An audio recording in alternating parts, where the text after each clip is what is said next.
The story begins in the midst of the ball. The violinists played a melody that had long been familiar to everyone, and the ladies gossiped about the outfits of those around them. But the main star of the evening was the Duke of Cayenne of Wintel himself. As soon as he stepped out into the public, he was immediately surrounded. He was excellent. Every girl dreamed of getting at least a little of his attention. Suddenly, the audience noticed a girl who brazenly approached the Duke and spoke. Girls and boys looked at her with condemnation. They asked each other what kind of family she might be from to wear such an old-fashioned dress to a national trust banquet. Cayenne fixed his gaze on the sweet girl and could not tear it away. She wore a soft pink dress with lace and embroidered roses. Immediately, the girl leaned over slightly and introduced herself.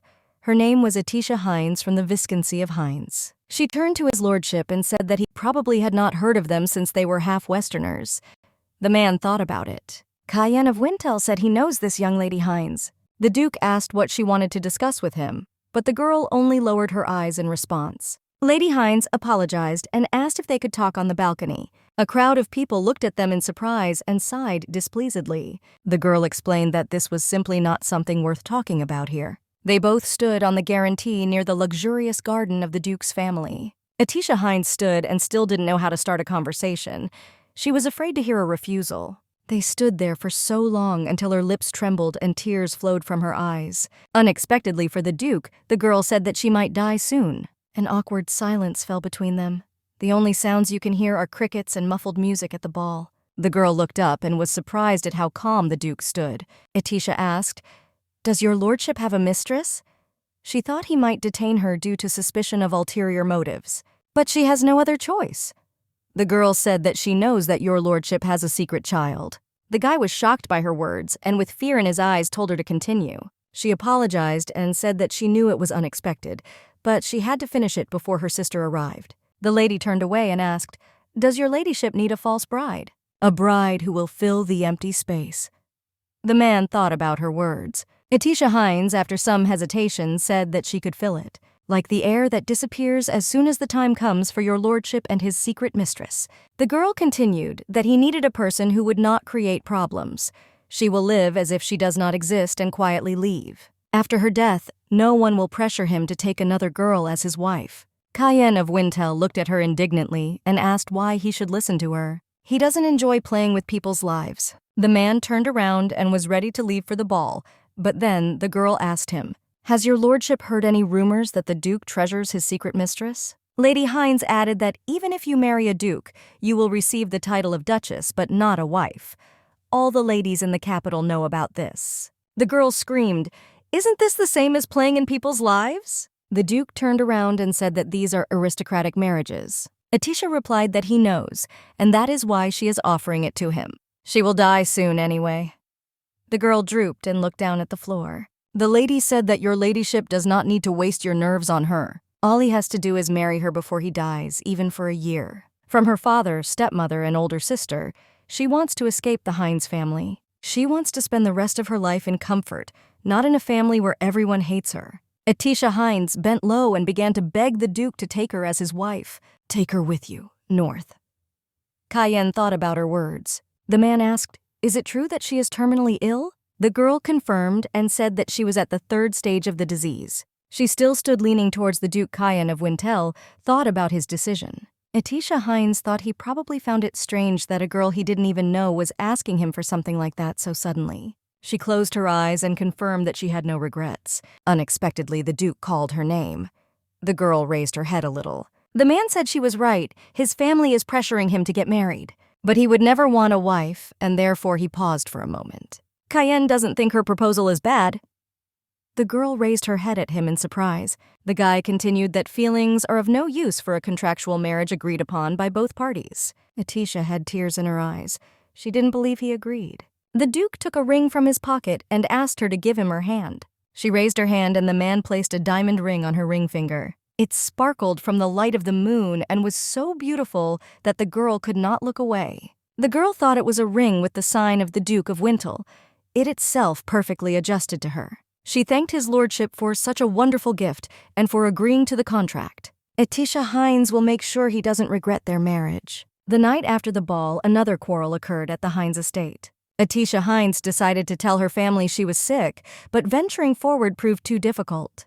The girl was already afraid to start the conversation first, so her stepmother, Madame Dorothea, immediately interrupted her. The woman said that she was busy, and if it didn't matter, then let her figure it out herself. Atisha said that a few days ago the doctor diagnosed her. She has hypermania syndrome. Tears flowed from the girl's eyes. Her half-sister, Larianne Hines, asked what kind of disease this was. Lady Hines replied that it was an incurable disease. The stepmother asked, "Are you talking about that disease in which mana accumulates inside the body? And in the case of a woman, does her body explode?" Atisha replied that it was.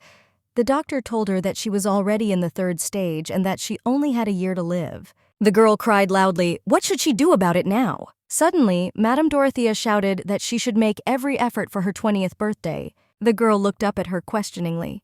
Her father also joined the conversation. The man said that he was very scared because they did not know when Atisha would explode. Suddenly, her stepsister jumped up and said that this was creepy. She better not leave the room. What if it explodes right in front of her? The stepmother added that Atisha calls them all for all sorts of trifles. All family members agreed and already got up to go to their rooms. They closed the doors to the hall, and Atisha was left standing all alone in the dimly lit room. She couldn't believe how everyone reacted to the news of her death. Even her own father. Atisha always thought she was the weird one. The man holding a pointer in his hands shouted to her, "Is it really the same today? Looks like you need to be taught a lesson so you can understand." Because she was slow, she couldn't understand. Larianne yells at little Atisha to make the girl do what she told her. Atisha Hines always thought it was her fault that she didn't receive love. The stepmother told Atisha to wear her stepsister's dress. Since she has brown hair, there is no point in wearing a new dress. However, all this was not because of her father, stepmother, and Larianne. They just don't like her. The girl realized that she had no family. Due to the fact that Atisha spoke about her illness, she is now not allowed to leave the mansion. Suddenly, the girl overheard the conversation of the maids. They talked about the Duke and that he was looking for a wife. Another maid asked if they were talking about the Duke of the North Cayenne of Wintle. One of them sighed in amazement and asked, "What about the Duchess?" She answered her that according to rumors, the Duke of Wintle has a loving mistress. Atisha thought about it and told herself that if death was the same everywhere, then she would like to leave the Hines family. She remembered that evening on the veranda with the Duke. The girl promised him that he would never regret it. Atisha asked him to announce the wedding as soon as possible while the National Trust banquet is still underway. Cayenne of Wintle asked, "Do you mean to say that you wish to go north as soon as the banquet is over?" The girl looked down and answered, "Yes, if possible, or can't you do it?" In fact, it is customary for nobles who are equivalent to dukes to announce their engagement first and only then their wedding. If the Duke suddenly announced a wedding, it would be an ideal chance to stir up a scandal about an accidental marriage. Atisha is not afraid of losing her honor, but the honor of Duke Cayenne. The lady said that if it was too sudden, he could announce the engagement first, and he should explain the whole situation to his mistress first. Suddenly, the Duke took her hand in his and said that this was the Wintle family ring. He will do whatever she wants, Duchess of Wintle. The girl couldn't believe her ears. The guy asked if she understood what he told her. The girl looked at him with sparkling eyes and talked about how grateful she was to him. She had heard that the Duke of the North was known as a ruthless and cruel war hero. And they also say that he has a scary and cold character. The girl examined him carefully. He is so kind to her, or is this just a falsehood for the one who will become the temporary duchess? Perhaps this is all a pity, although in fact, that was not the case at all. It doesn't matter whether it's politeness towards his fake wife or pity she's not interested. Atisha said that then she would like to announce her on the last day of the banquet. The guests in the hall were still enjoying the evening. Some were dancing, some were gossiping. But then the doors opened and Lady Hines entered the hall. Without exception, all eyes were fixed on her. Girls and men whispered, asking each other what she was talking about with the Duke. Maybe about marriage? And immediately the others denied this theory. This is impossible. The first daughter can still do it, but the second one can't. On the first day of the banquet, the ladies discussed why the first daughter of the Hines family was delayed. But then the doors of the palace opened and she appeared Lady Hines. She looked simply divine. All the boys' and girls' eyes were fixed on her. Larianne walked, and with her graceful gait she made men look at her with their mouths open and girls envy. Suddenly the girl shouted her sister's name to the whole hall. She came up and asked how she could take her invitation to the banquet.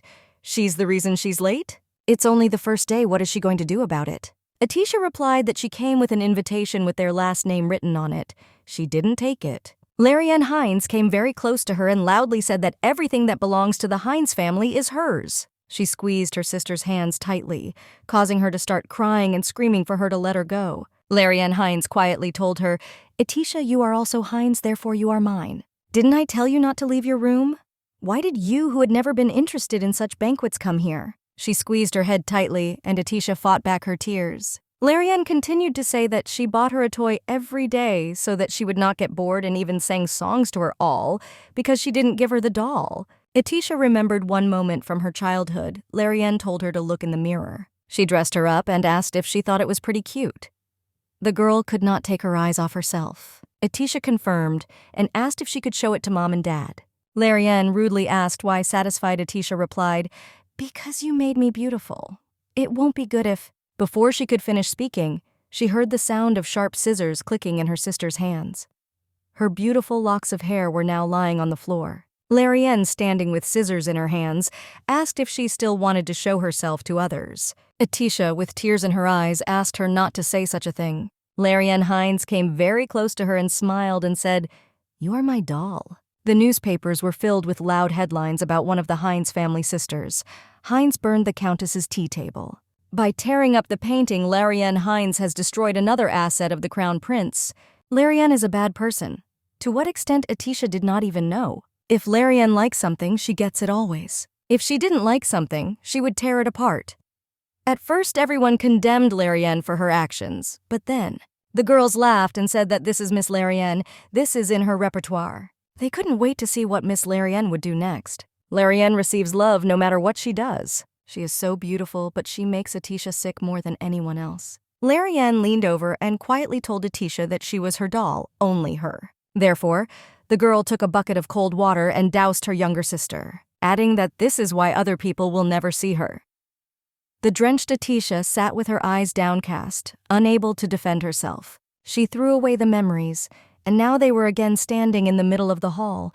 Surrounded by a large crowd of people, Larianne squeezed her sister's hands more and more tightly. Atisha calmly asked, "Can't play with dolls anymore?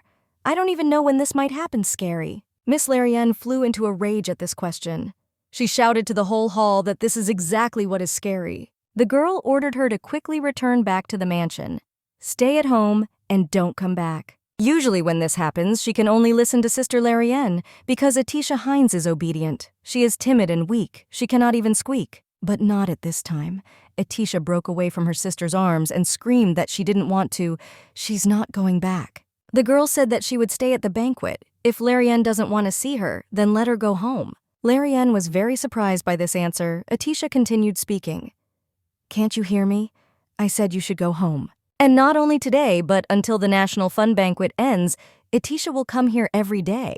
To go or not to go home is up to Larianne herself." The girl turned around and was about to leave, but suddenly her sister grabbed her painfully by the shoulder and already swung her hand at her. The girl had already closed her eyes, but there was no blow in response. Atisha didn't understand what happened. He was definitely going to slap her. When she opened her eyes, she saw the Duke of Cayenne of Wintel next to her, who tightly grabbed her sister's hand so that she would not hit her. He turned to Miss Larianne and asked what she allowed herself. She was shocked and did not know what to answer him. The man asked, "Does your family not value education? He can't believe they practice such violence. It's more like what's happening in the valley." Larianne thought about why the Duke stood up for Atisha. She introduced herself and asked to let him go because she was in pain. He, of course, let me go, but said that there wouldn't be a second time. Larianne looked at him in disbelief and asked what he meant. The Duke of Cayenne of Wintel said that if she raises her hand against Lady Atisha Hines again, she will not go unpunished. Larianne couldn't believe what she heard. The man asked Atisha if she was okay. She replied that she was fine. He asked if this happens all the time. Is that why she asked to be taken north? In response, the girl only lowered her gaze to the floor. He turned pale and said, "What horror." Then suddenly, Larianne Hines did not scream from the entire audience. On north? Did he say north? The girl did not understand what all this meant. All the people started making noise. They immediately began to discuss the news that Miss Atisha and Duke Wintel would travel north together. Larianne started shouting at her sister. "Are you going north? Tisha, look me in the eye and explain yourself. How dare you go somewhere?" Atisha replied that this was a private matter between her and the Duke. She doesn't need it. Larianne said it was all a lie. Since when has she known Duke Wintel? The man interrupted her and addressed Lady Hines.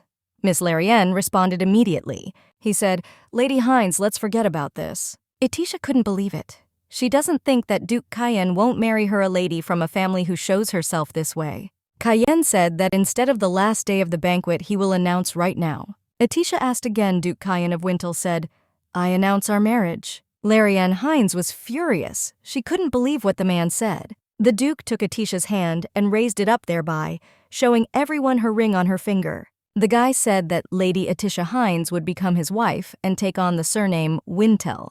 Whoever dares to tarnish her reputation will also tarnish him, the Duke of Cayenne of Wintel. He said loudly that this was his eternal promise in the name of God. Those around were perplexed. Did she really get married? Larianne Hines stood there and mumbled that it was all a lie. Her Tisha could not marry the Duke of Cayenne of Wintel. The girl thought that her sister's condition could not be called normal. She was sick. Atisha didn't know what to do if Larianne told everyone about my hypermania syndrome. If she reveals the truth to the public that the new Duchess of Wintel is terminally ill, Atisha does not know whether the Duke's vassals will insist that he take another girl as his wife. She came closer to her sister and said that once she became the Duchess of Wintel, she was leaving home. Larianne, in response, came even closer and said, "No, Tisha. You made the wrong choice. You are sick, and this is not normal." The girl is sure that something happened to Tisha's head. Larianne asked if she was right. Atisha asked what she was talking about. Larianne replied, "Oh, my poor little sister, you are a stupid but sweet child. She doesn't think she can't just wait and see." She knew that Tisha should have stayed only in her room. "It's so scary." The girl called Atisha crazy. The Duke turned to Larianne Hines and said that the only crazy person here was her. Larianne, furious, asked what he said.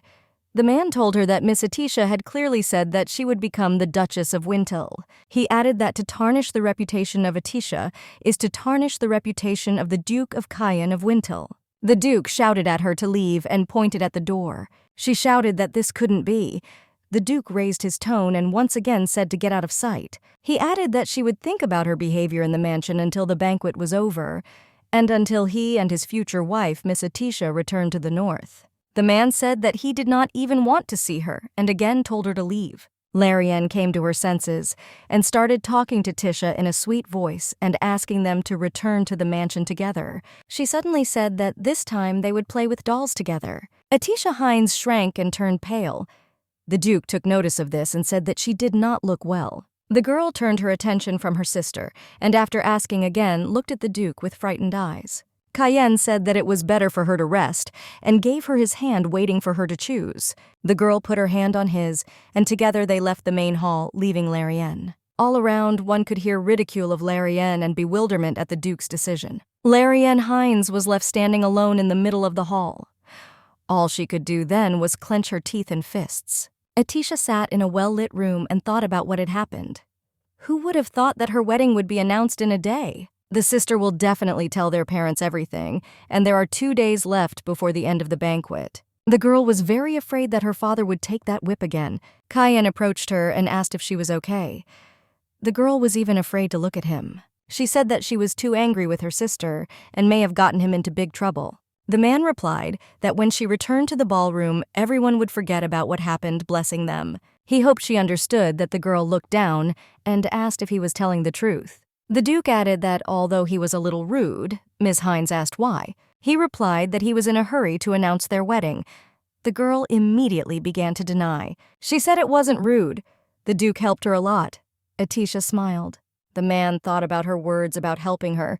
He didn't do this to help her. And in order to preserve the honor and dignity of Wintels as the head of the family. The girl replied that the reason was not important. He still helped her. She felt that she had received his help. The Duke asked, "Really?" Atisha said this is the first time someone has put Larianne Hines on the spot. She added that this is the feeling in her heart, he will never understand it. The Duke thought for a moment and replied that he could and would understand her. He asked what she was thinking of doing next. The girl replied that she didn't know for sure. Atisha asked if she would go north after the banquet was over. The guy answered negatively. He emphasized that he was asking about her plans for tonight. The Duke asked if she would return to the Hines mansion or go with him. The girl imagined all the horror that awaited her at home and froze. Cayenne of Wintel asked if he understood correctly that she does not want to be with her family. Atisha said he was right. The guy said that since they were leaving for the north, he invited her to his villa in the capital. Since they have already officially announced the wedding, there will be no scandals about the fact that they will be together for 2 days. The girl did not even expect that the Duke could be so attentive. The only thing she can do for him is to die quickly. She thanked him for this, but said that she couldn't do that.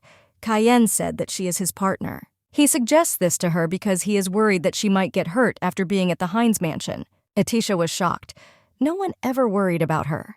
Cayenne added that if she had thought about it, he suggested going to his villa. Now Atisha said that she would do so then and thanked him. The man responded to her gratitude by saying that there was no need for it. She didn't need to thank him. He's not doing this to help her. Miss interrupted him and said that even if he wasn't going to help her, she got help. Therefore, she should thank him from the bottom of her heart. The Duke looked at his companion and realized how important this was for her. Meanwhile, at the Hines estate, the family learned of the marriage of the Duke of Cayenne of Wintel to their daughter. When my father found out, he jumped up from his seat and shouted that this couldn't be happening. What kind of marriage could there be between Atisha and Duke Cayenne of Wintel? The man asked himself what talent his daughter had to become a duchess. Madame Dorothea said that it was rumored that the Duke had a mistress. The father continued to shout about how the prince could decide to marry without the consent of the family. Larianne Hines ran into the room and screamed, asking her parents if Atisha could get married. The girl, with tears in her eyes, hoped that she would return to her back to their home. The stepmother replied that if they gave her away, what family would want to take her? She is a complete zero at everything. The father told them to be quiet.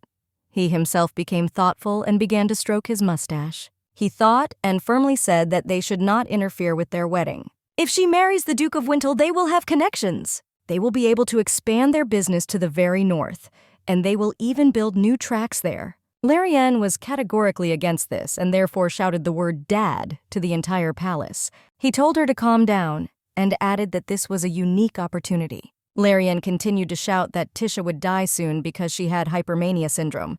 This is where the girl's mother got involved. She asked how he could send a child with such an illness.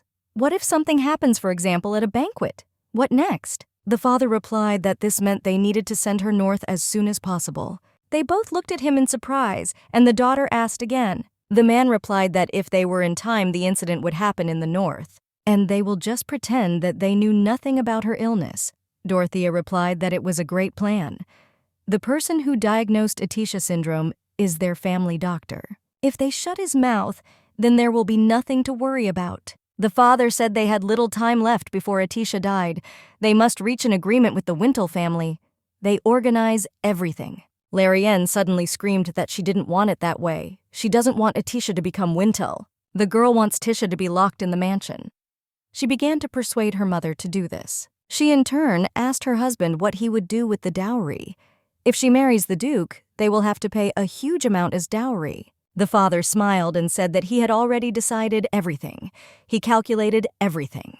The carriage in which the Duke and Duchess were sitting was driving through the city at night. Atisha could not believe that she was in the same carriage with the Duke whom she met just yesterday. She was so fascinated by what was happening.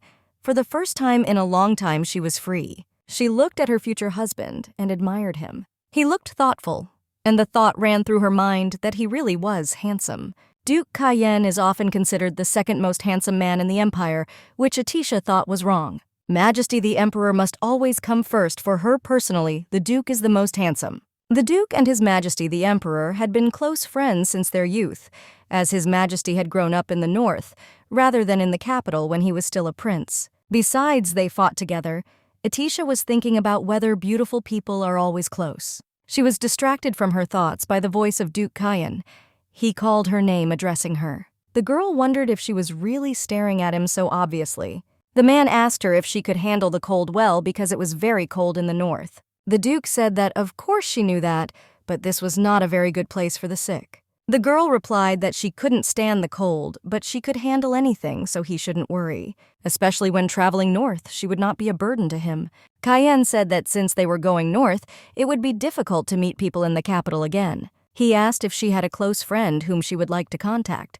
The girl replied that she had no friends. If she had spoken to her peers, her sister would have stood between them and interrupted the conversation. Larianne constantly gossiped behind her back. Atisha thought that he asked her something that she had never even thought about. Maybe he really cares about her?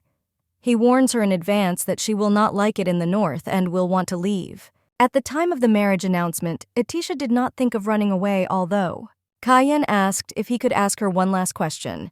He needs to clear something up. The girl, of course, answered that she could. The man asked if she wanted to sever ties with the Hines family, or does she want revenge, or maybe an apology from them. The girl thought about it. Suddenly, the carriage ran over a rock at speed and almost overturned. Atisha closed her eyes, but a moment later she was already in the arms of the Duke himself. The man asked if she was okay, but the girl was unable to say a word due to the unexpected turn. Miss immediately began to apologize, but the Duke stopped her and said that it was the driver's fault, so she had nothing to apologize for. He added that when they arrived at the mansion, he would talk to him. Atisha thought that he speaks so coldly, but despite this, his embrace is so warm. She told him it was the road, not the driver, and that he shouldn't order it because of the rock. The Duke turned to her and said that she was too kind. But the culprit must be brought before the law and receive appropriate punishment. For some reason, it seemed to the girl that the guilt and punishment that the Duke was talking about were not directed at the driver. She remembered his words about the Hines family's place. Atisha thought that because she was so close to him, she could feel his breath. And it seemed to her that she understood the Duke's emotions. They're hot. A burning, vengeful spirit hidden beneath a heartless gaze. The girl looked at him and wondered who he could take revenge on. She turned to the Duke and said that she was not sure Atisha has still not been able to do anything. Leaving the Hines family took a lot of courage on her part. She never thought about revenge. Atisha Wintle wondered what she really wanted from this family. She doesn't have time to think about it, but she knows one thing for sure. Now everything will be different. The girl told the Duke that she needed to think first. She wants to sever any ties with them. The man remained silent, and Atisha immediately asked if this answer was not enough. The Duke released her and said that this answer was quite enough. The carriage arrived at the luxurious villa Cayenne of Wintle late at night. Cayenne offered his hand to his bride, and she carefully climbed down. When she looked up, the girl was shocked. Atisha asked if he really owns this luxurious villa. This mansion was much larger than the Hines estate. The Duke looked towards the house and replied that the Emperor had given it to him. The girl asked if it was His Majesty.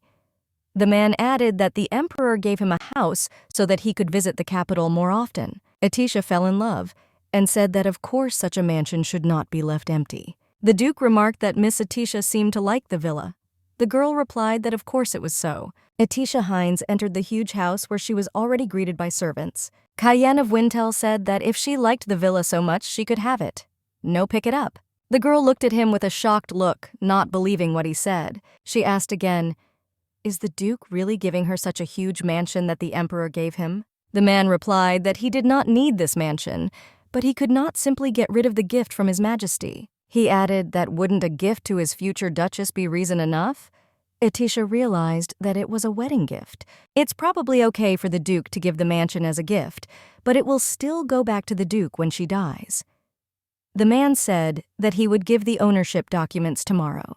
They needed to stay here until they left for the north, but then the house would be all to herself. Atisha agreed to accept the gift. She'll just let the Duke do what he wants. The girl thought that it would be better if she just stayed where she was. She smiled and replied that then she would accept him with gratitude. Atisha Wintle walked and still could not believe that such a large mansion would be hers. She thought that the Duke was really not amazed by such a huge mansion. Cayenne of Wintle has always been expressionless. He cuts off a man's head without blinking an eye. He is known as a fierce monster on the battlefield. The Duke is cold-blooded. But the Cayenne that Atisha Hines watches is not like that. He is inexpressive but not cold as everyone says about him. The girl thought that it seemed to her that the rumors were lying because he simply did not express his thoughts and was prone to rudeness. It seems to her that if you get to know him better, he is very attentive. But it's true. The Duke was kind to her from the very beginning, protected her from her sister. It's probably because she will become his fake Duchess or because she will die soon. Duke Cayenne of Wintle seems to her to be a very good person. The man said that the servant would show her to her room. The girl agreed. He added that they would see each other tomorrow then, and they both wished each other good night. When the girl found herself in her room, she immediately drew attention to the balcony. She went out and admired it. Everything was so beautiful. Not just a mansion, it seemed to her that even this piece of heaven belonged to her. In the morning, the girl got up when the sun was already high above the horizon. Suddenly, the maid Moran knocked on her room. She said that she had brought water for washing and asked permission to enter. Atisha shouted that she could come in, and a maid rushed into the room with a bowl of water. Marin said that she needed to hurry up and wash her face and then go to the living room.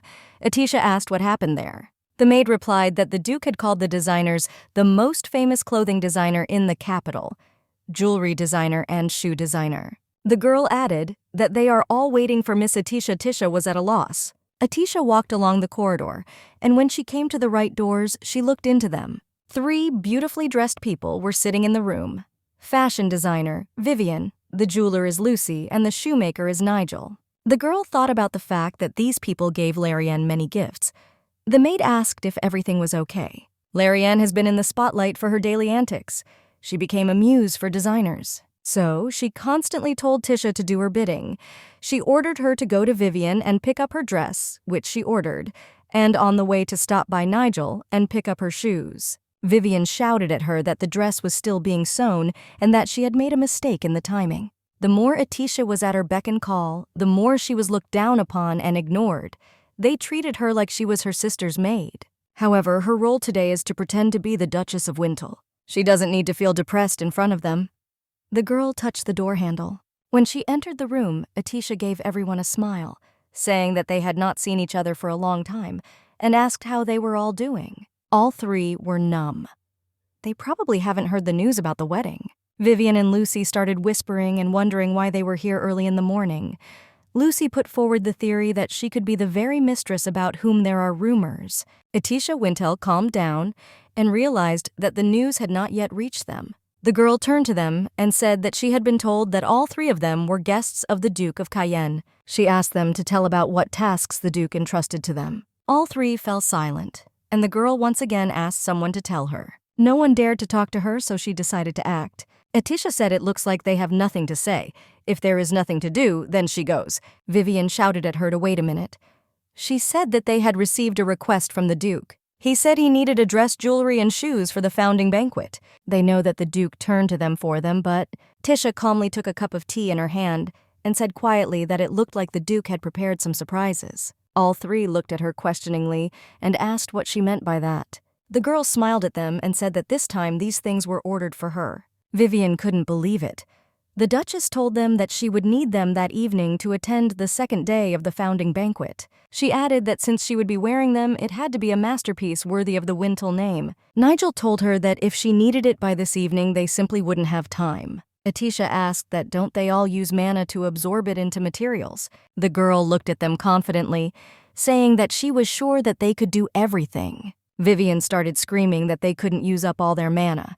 If they take on her order, they won't be able to take on others for 3 months. They will have to close their salons during this time, Atisha asked again in surprise. She asked her that the Duke's request really didn't mean anything to her. Atisha thought that she shouldn't let them notice that she was nervous. She needs to control herself because her role is to impersonate the Duchess. The more she distracts people's attention, the more pleased the Duke is. She told herself once again that she needed to act confident. The girl thought that maybe she should imitate Larianne. She remembered how Larianne shouted to her, "If I told you to work, then work. If I tell you to work right now, then get started." Atisha shook off these thoughts. Even so, she doesn't want to be like her sister. She said that she understood that the Vivian designer was canceling the order for the dress.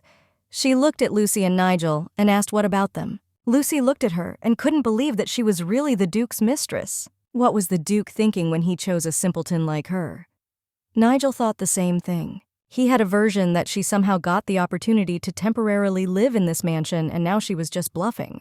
The clothing designer could not restrain herself and asked Miss Hines what her relationship was with the Duke. The girl replied that she was being disrespectful. Can they ask personal questions to clients? Vivian was already full of rage and wanted to make a scandal, but then they heard the voice of the Duke who called Lady Atisha. He stood at the door and warned that he wanted to enter. Atisha shouted to him that he could come in. All 3, realizing what was happening, got up from the sofa and became petrified. When the man entered, the professionals said they were pleased to meet him. Cayenne said he was a little late because he was figuring out how land rights work. As it turned out, the ownership of this villa is included in the price along with the ownership of the adjacent lands. He came closer to Atisha and asked him to place his hand here. She did, and the Duke said that from now on she is the owner of this villa. Lucy didn't understand what was happening. Isn't this too much even for a mistress? But then suddenly she noticed a ring on Miss Atisha's finger. I realized that this girl was not a mistress, but a future duchess. She stepped forward and leaned over to say that she was flattered that they had given this chance. If they rely on them, they will make a masterpiece like no other in this world worthy of Wintel's reputation. Nigel said that as expected, even if he had to use all the materials he had saved, he would still make the most beautiful shoes in the entire country. Vivian fell to her knees and began to beg for forgiveness for her rudeness.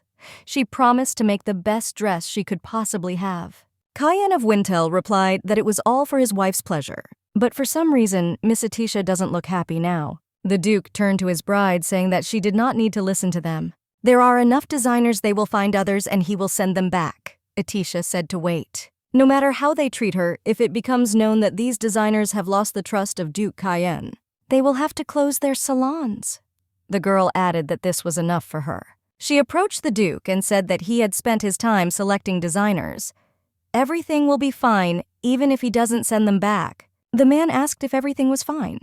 The Duchess replied, yes, he arrived at the mansion empty-handed, and she also needed something to wear. She has been to their salons a couple of times. They can safely trust them with their order. The Duke replied that, as he wished, it doesn't matter if she needs to go to other designers. She can do whatever she wants. Atisha sincerely thanked the Duke for placing such trust in her. Cayenne said that he would be gone for a while and would return after lunch. The girl replied that she understood. When the door closed, she turned to the designers. She happily told them, dress, jewelry, shoes, where do we start? Meanwhile, the Duke was walking through the garden already in his wife's villa. He thought about her words. Even if you didn't intend to help me, I received help. Therefore, I must thank you from the bottom of my heart. The man realized that she was right. He told her that he wouldn't help, but the truth is that he did.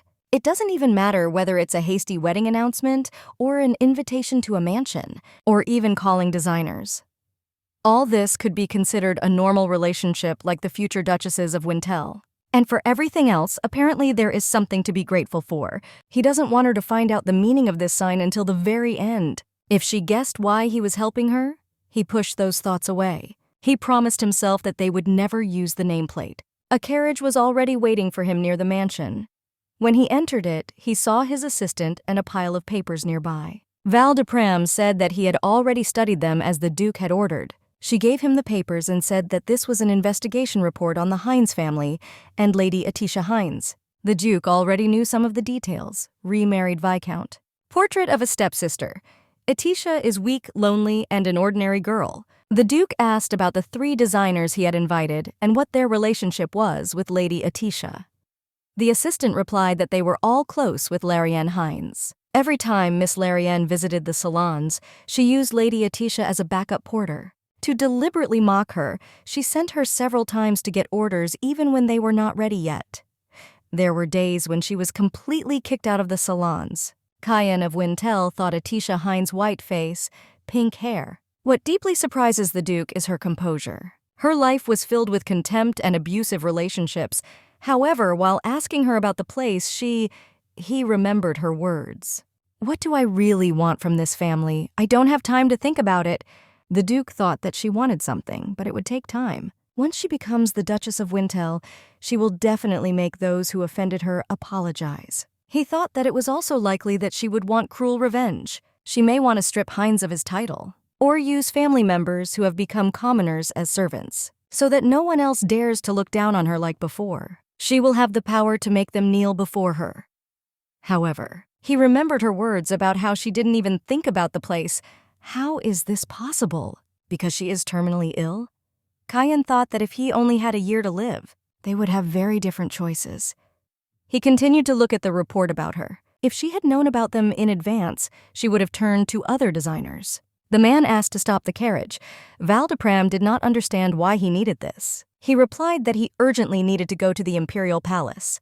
He hadn't seen him for a long time. Lady Atisha sat looking out the window at the sunset in her chic outfit. The maid approached her and asked if they needed to make more tea. Miss replied that it was not worth it. She is afraid that her stomach will not be happy with so much liquid. The girl asked herself where the Duke had gone.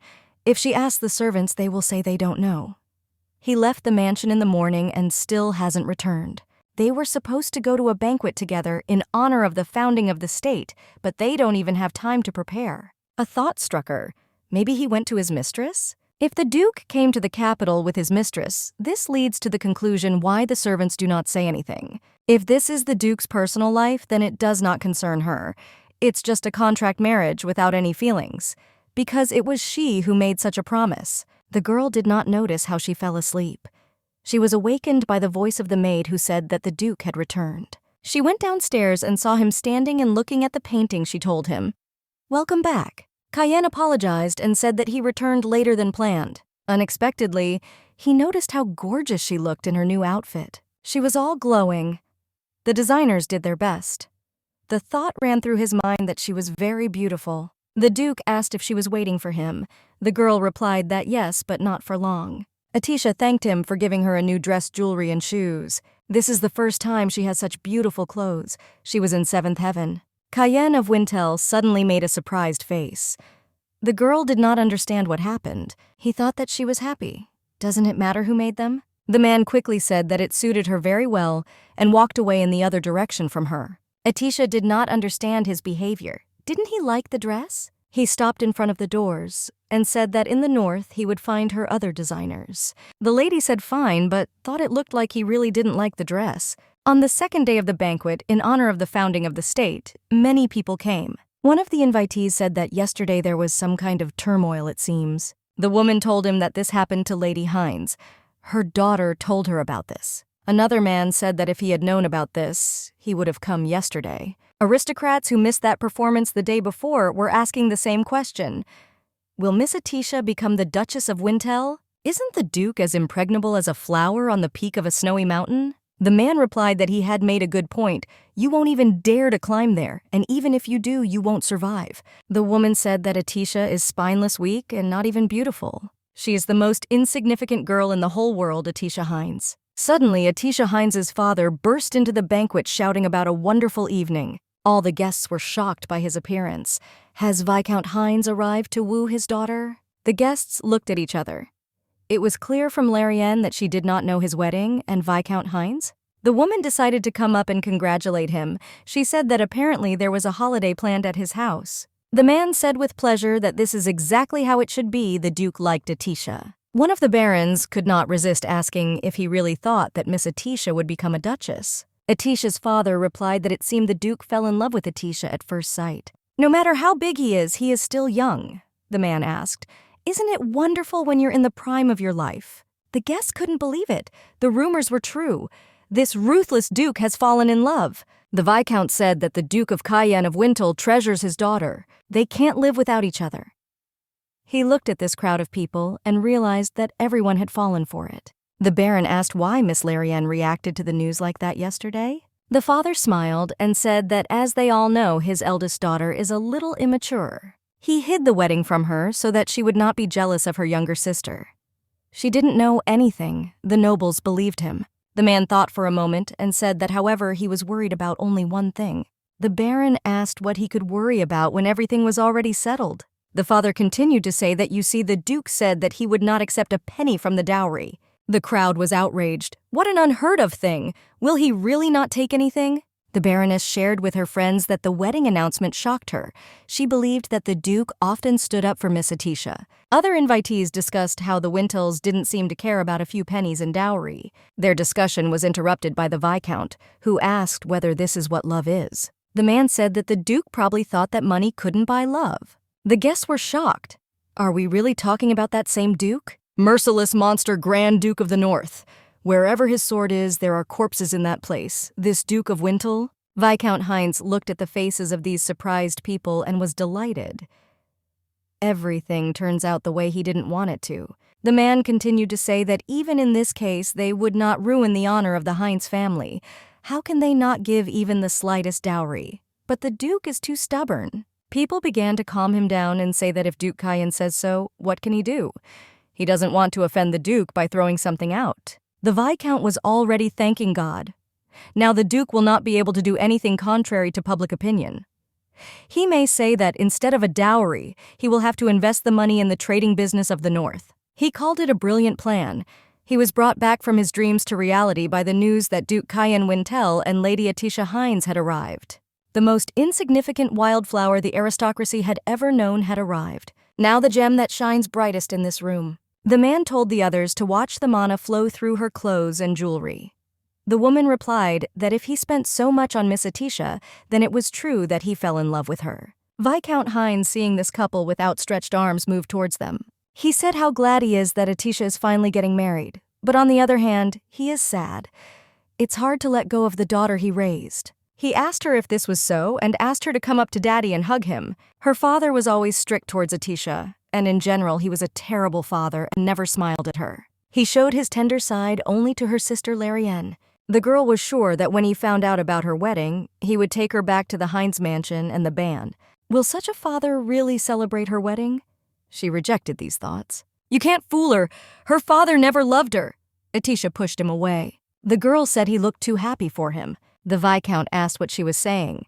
His daughter is getting married. Of course he will be happy. The girl asked, is it not true that he is happy because she is marrying the Duke of Cayenne? The father was at a loss. His daughter was obedient. So why is she acting like this? Atisha continued, if that's not the case, is he happy she's leaving the house? She told her father that he always tried to drive her away and wanted her to die. Viscount Hines laughed and said that he did not remember when he had said such a thing.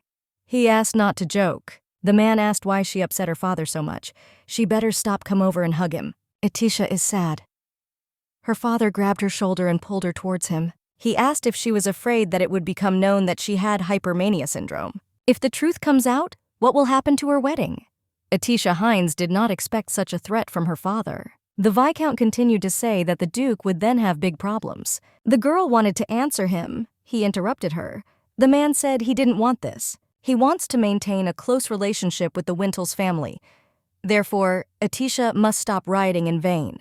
Her father ordered her to hurry up and pretend that she had come to hug her father. The girl looked at him and thought, tomorrow is the last day of the banquet. The day after tomorrow, she will leave for the North. She can tolerate him for these 2 days. As always, if she listens to her father one more day, the voice of her future husband brought her out of her thoughts. The Duke ordered the Viscount to stop this. The man turned pale and tried to justify himself by saying that it was not what he thought. Cayenne of Wintel asked what he was doing. In response, he asked him for forgiveness. He was so happy to see his daughter that he completely forgot to greet him. The man turned to the Duke again and asked him to be generous and forgive him for the sake of his daughter because soon they would become relatives. The Duke thought that in front of him was just a snob who is not against oppression and violence against the weak, but stoops before the strong.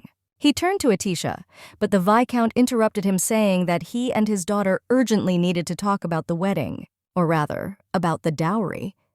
The man thought that he would make the Duke bend before him. Cayenne of Wintel turned to Atisha and said that she wanted to break up with the Hines family. Has her opinion changed? The girl replied that her opinion would always be that way. My father looked at it from the side and wondered what they were talking about. He decided to distract the Duke. Duke Cayenne here is a video to him that the Hines family does not need to burden themselves with any worries related to their marriage. The Viscount did not believe what he heard. Did the Duke really hear what he said to that aristocrat? No, it's impossible to do it that fast. The man replied that the Duke said that he would not accept a dowry. If so, he suggests setting a wedding date as soon as possible. The Duke asked what was unclear in his words. He said the Hines family doesn't have to worry about anything. Nothing to do with their marriage. The man froze in place.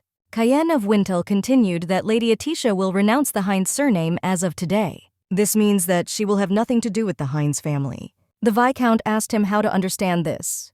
Atisha is his daughter. How can he do it without her family's consent? How dare he even? Everyone was warned that Lassus Ignivan, His Majesty the Emperor, was entering.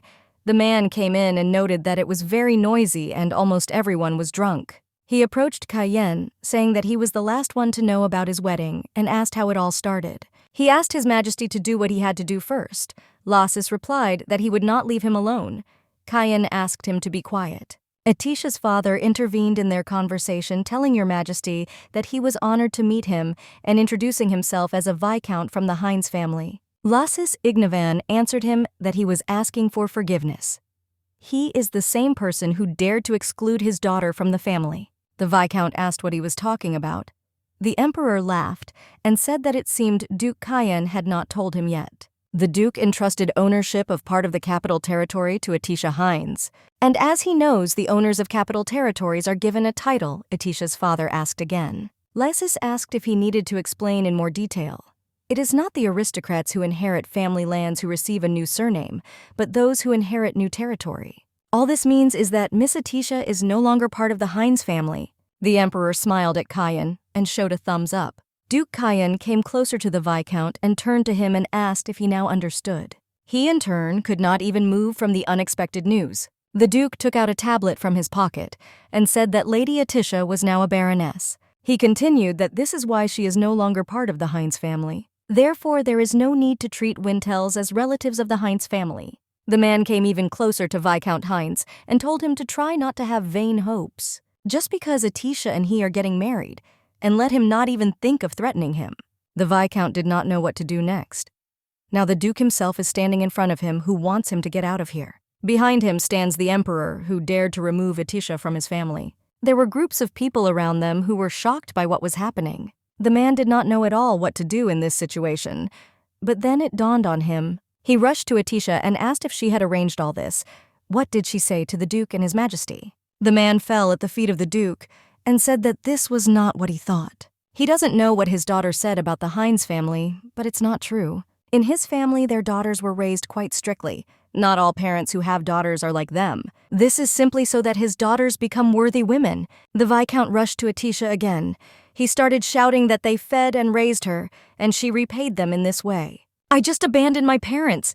Is this what they taught her? The girl could not answer because she had a lump in her throat from such accusations. Viscount Hines said this was unfair. He asked the Duke to listen to him. Here, Atisha told her father that she never said anything bad about her family. Everyone paid attention to her. The girl said that she was leaving the family. This is what he wanted. The Viscount asked what she was saying. Atisha came even closer to him and told him to remember what happened 7 years ago. She was 13 years old then. They and their father rode home in a carriage. Then the father swung at her. Atisha fell and hit herself painfully. The man told her that she was pathetic. When she met those robbers, they should have killed or kidnapped her. The father added that not seeing her is a breath of fresh air. The Viscount reached for the door handle and opened it. A strong wind blew. The girl covered her face with her hands. She screamed at her dad, who only told her to get out of here. The man said that she would die soon anyway, so it would be better for her to just disappear. He pushed her. Atisha recalled this with tears in her eyes. She will never forget this incident. If the coachman had not stopped the carriage, then the carriage would have crushed her. They must answer for this? The Viscount replied that it was such an old story. Everything is fine with her in the end.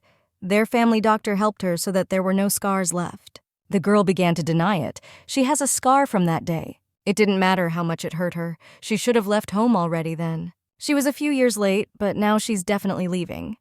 Finally, she asked not to look for her anymore. The Duke turned to Viscount Hines and asked if this is what he calls strict education. The man was afraid to look the Duke in the eyes and tried to quickly find an excuse. Cayenne of Wintel advised him not to even think about throwing anything away. The Viscount began to be indignant. He thought that Duke Cayenne, Emperor Ignavan, and even Atisha, they are all conspiring against him and his Hines family. The spectators of this quarrel were already discussing with all their might what was happening. Now they have found out who Viscount Hines really is. The woman said that it was not about love or dowry. She immediately sensed something was wrong when the Duke spoke about it. The Baron said that if he were in his place, he would lock himself in his house. What a disgrace. The Viscount only now noticed these people. He rushed to the front doors in shame. The Emperor applauded this performance and now asked for the music to be returned. Atisha and Cayenne of Wintel all continued to stand in silence until Atisha spoke first. The girl smiled and asked the Duke if it was true that she would become a baroness. The man replied that it was true. This was specifically done to sever any ties with the Hines family. He continued to say that at noon today he transferred the land to the mansion. These lands are under the direct jurisdiction of the Emperor. Since it is temporary, ownership and title will disappear after a certain period of time. During this time, they will already be in the north, so no problem. Atisha thought that it was interesting how many steps forward he thought through everything. It started working literally within a day. It's impressive for a man to have that ability. Well, he still controls a huge territory of the north. The girl bowed low to the Duke and sincerely thanked him for helping her. The man replied that he was glad that he could help her. He was worried that he might do something wrong. Atisha started denying it and saying that she was truly grateful to him. He is her savior. She was glad that this time he did not deny that he had helped her and accepted her gratitude. Cayenne added that the mansion is hers, and that's not a lie. He won't disappear. She looked at him and asked the Duke why he was so kind to her. After all, for him, she is just the one who will become his fake duchess. The man could not answer but only clenched his fists tighter. Atisha smiled and thought that of course this is the Duke. He doesn't know how to express his emotions. She knows about the rumors that are circulating around Duke Cayenne. However, the girl noted that the Duke was very caring with her. The man said that he thought Lady Atisha didn't understand something. Before he could finish speaking, the Emperor called out to him saying that he had finally found him. Lasses said that of course it's too late, but congratulations on the wedding. The man asked if he had announced the wedding without a notary. He gave him a mansion and even land. Atisha noticed that the Duke looked disappointed. The Emperor continued to say that he thought Cayenne would always be lonely, but he suddenly decided to get married. He doubts that this is really the Duke of Wintle he knows. Cayenne asked him to move away and stop talking nonsense. Emperor Ignavin turned to Lady Atisha and said that then he would leave Cayenne to her. He also gave her a wedding gift. If she sent a message using it, it would reach him immediately. If she needs help, she can turn to him. Atisha thanked His Majesty with a look of surprise on her face. The man said that he would send a certificate of noble title and a letter of appointment by tomorrow. For now, they should enjoy the banquet. Atisha thought that she had received a wonderful gift.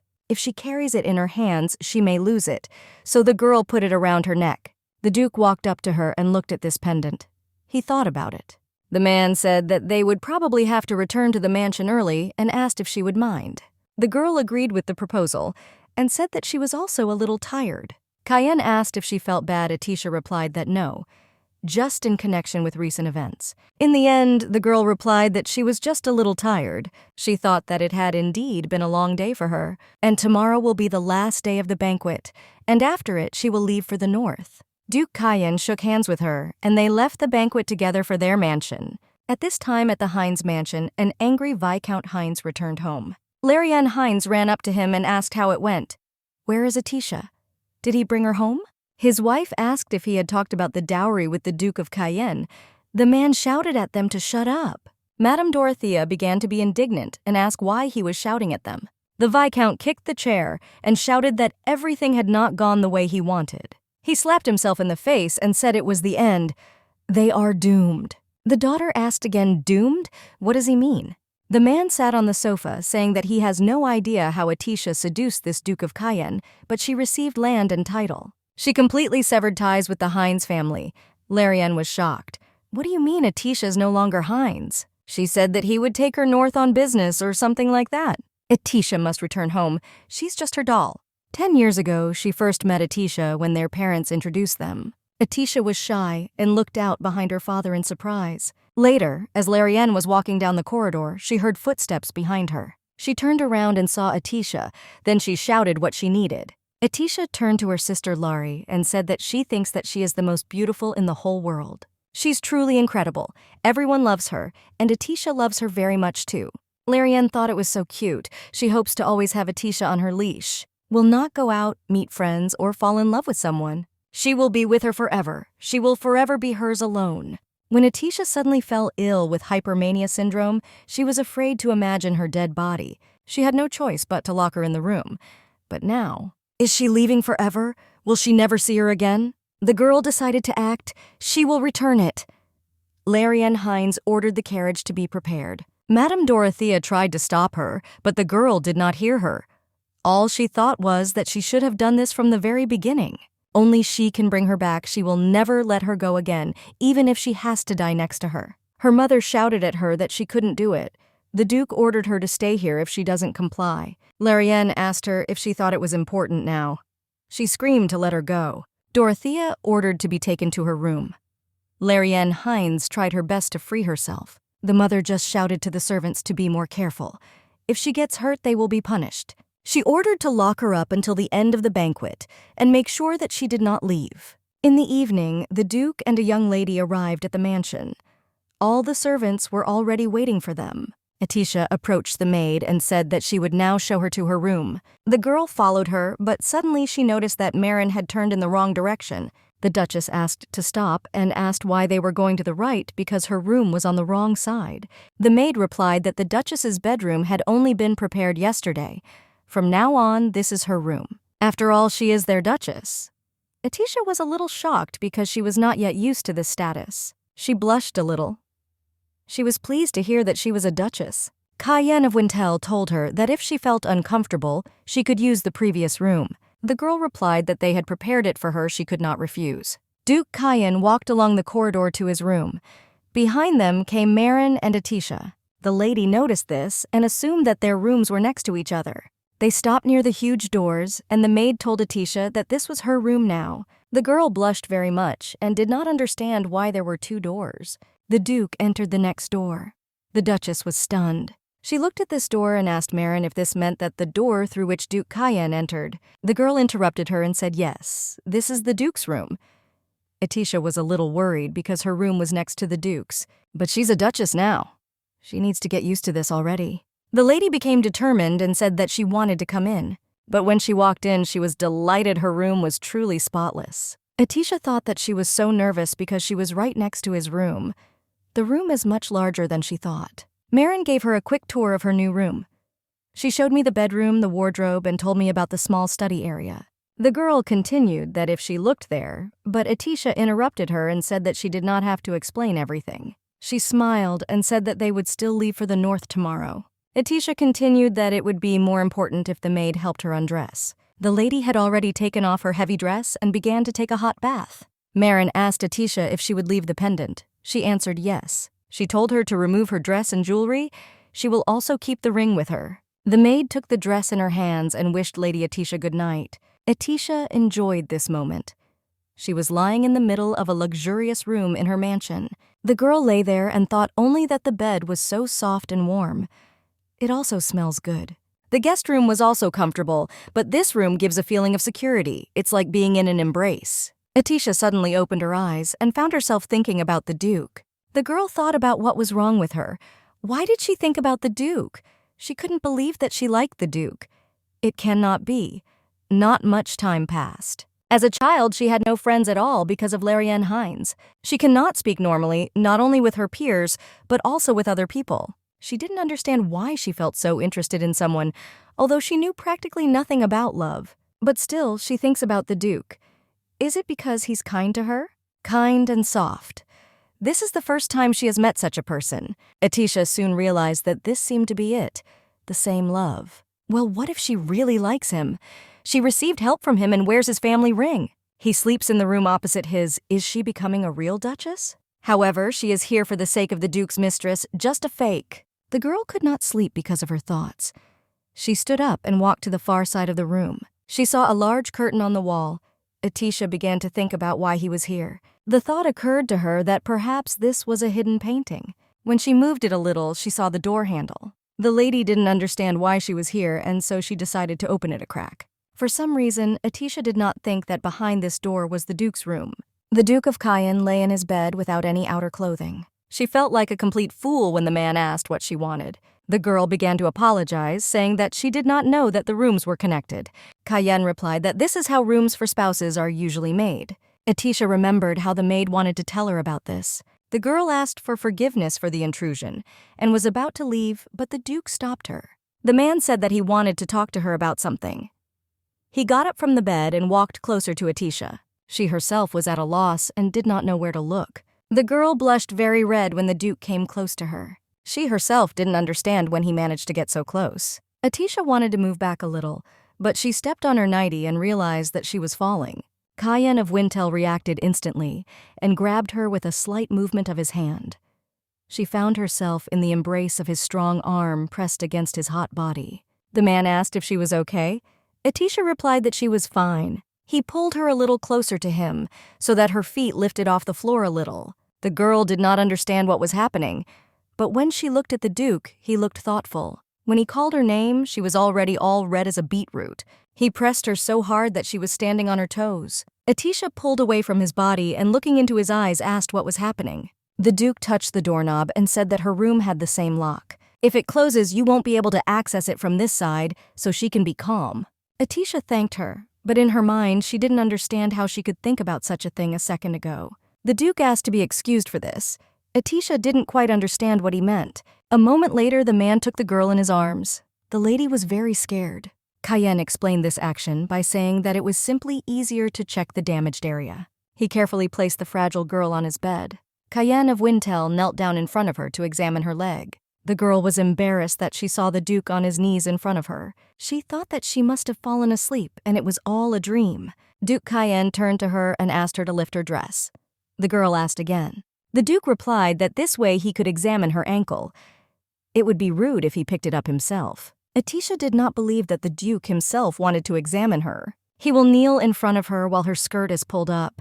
She couldn't even dream of something like this. Atisha slowly lifted her nightie and offered her leg to the Duke. The man carefully began to examine her. The girl noticed that such silence embarrassed her too much. She asked the Duke what he wanted to talk to her about. Cayenne lowered her leg and said that this concerns the maid Marin. The girl asked again. He explained that the maid wanted to go north with her. It looks like Marin wants to continue serving her. Atisha couldn't believe she said that. The north is far away. If she wants it, then Atisha is not against it, but it will be difficult to get back. Cayenne said that she has no relatives. She will not be sorry to leave the capital. Atisha thought that there is one thing, but she will die soon and then. The Duke said the sprain was not serious. She will feel better in a day or two. Atisha thought that he had a lot of experience on the battlefield, so he knows better. Cayenne said that their family doctor is in the north, so they will need to find someone else to treat her. He will ask someone to find him right now. The girl began to refuse help, saying that it was already late, and it was not that serious. The man was about to refute, but Lady Atisha began to claim that everything was really fine with her. The Duke warned that the leg could swell even more tomorrow. Taking her leg in his hands, he asked if she still wanted to call a doctor. Atisha turned completely red. The man was focused on her ankle. He added that she would not be able to dance at the banquet tomorrow and asked if she still wanted to call a doctor. The girl once again began to convince him that everything was fine. She will be cured tomorrow. Duke Cayenne noticed the pendant on the girl's neck and asked if it was a gift from His Highness. Atisha replied yes, she thinks it's very important, so she wears it. He asked whether, even when she was sleeping, the girl answered with surprise that yes. Suddenly, she jumped up and told the Duke that she was fine, so she would go back to her room. Cayenne replied that it was already dawn but good. He added that if something bothers her, she can contact him at any time. The girl replied that she would do so. She asked him not to worry and wished him to have a good night's sleep. As soon as she reached her room, she immediately hid under the blanket out of shame. Atisha was so embarrassed that she thought she wouldn't be able to sleep tonight. Third day of the banquet. The last day also ended well. Atisha's leg is fine. She enjoyed her last day in the capital. The Duke said that they would go to Laxon by carriage and then to the north using a teleportation spell. Marin went with them on a long journey. Atisha was happy about this new beginning of her life. But then the girl noticed that they had not been leaving for a long time. A yellow-haired girl approached the carriage and wished her a good day. She said she was pleased to meet her and introduced herself as Judith. The girl got into the carriage next to the Duke and told Atisha that she could simply call her Dith. She asked Cayenne if he was waiting for her. Atisha thought about her name more precisely about how she presented herself. She only said her name. A noblewoman would not introduce herself like that.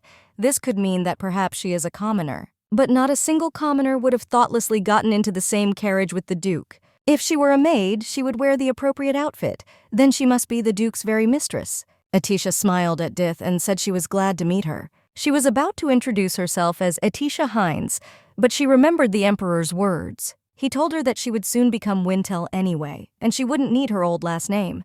It's better for her to use the surname that her mother had. Atisha introduced herself as Atisha L. She said that she was a baroness. The Duke apologized for not warning her about their companion. The man said that he could not tell her who she was yet. If people find out that she has come to the capital, there will be a fuss. Atisha replied that everything was fine. She understood this. Still, he must hide his mistress. There is nothing to be sad about. It was not long before she met the Duke. There is nothing between them. The man said that therefore before it's too late, it's better to leave as soon as possible. He tensed and clenched his fists. The carriage moved away. They rode along a path through a dense forest. There was an awkward silence. Atisha kept thinking that it was so strange to meet the very mistress about whom there were rumors. She found herself thinking that these two were perfect for each other. Judith looks friendly and seems like a good person. Atisha wondered if that was why the Duke fell in love with her. There was such a good atmosphere between them. But when she intervened, they immediately became quiet. The girl closed her eyes for a second, and Cayenne immediately asked if everything was okay with her. The man said that if she was feeling sick, they could stop to rest. Atisha immediately replied that she was fine and did not need to stop. Marin took a pillow and placed it under Lady Atisha. The girl thanked her. Atisha noticed Judith's incredulous gaze on herself. The carriage arrived in a small town called Laxon. The Duke announced that they had arrived and they could get out of the carriage. Atisha looked anxiously at the Duke's beautiful mistress. Marin noticed this and asked if everything was okay with her.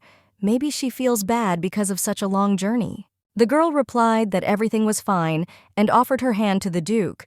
But when she got out of the carriage, she unexpectedly stumbled and fell into the Duke's arms again. The man asked her to watch her step. Atisha couldn't believe it happened again. Once again, her lips are so close to the Duke's lips.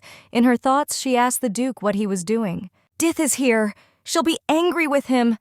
But the girl did not want to let go of his hand. Then she came to her senses.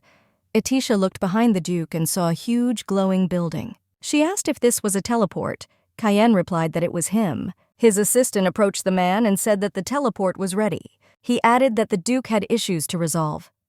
Cayenne asked if it was urgent. The man replied that this was regarding the investigation that he had ordered to be carried out. He quietly looked at Atisha. The Duke asked Atisha to wait for him here for a while. The girl replied that he should not worry about her. Cayenne of Wintel and his assistant left, and Atisha was left alone with Judith. The girl heard Dith laugh quietly. She made a questioning face. Judith asked, "Isn't it that Cayenne is quite difficult to deal with?" Atisha asked again, and Dith replied that it means she doesn't know what he's thinking about. This is fine. No one knows. The girl said that Cayenne is the same as always in childhood, and now he has not changed. So don't let Atisha get upset.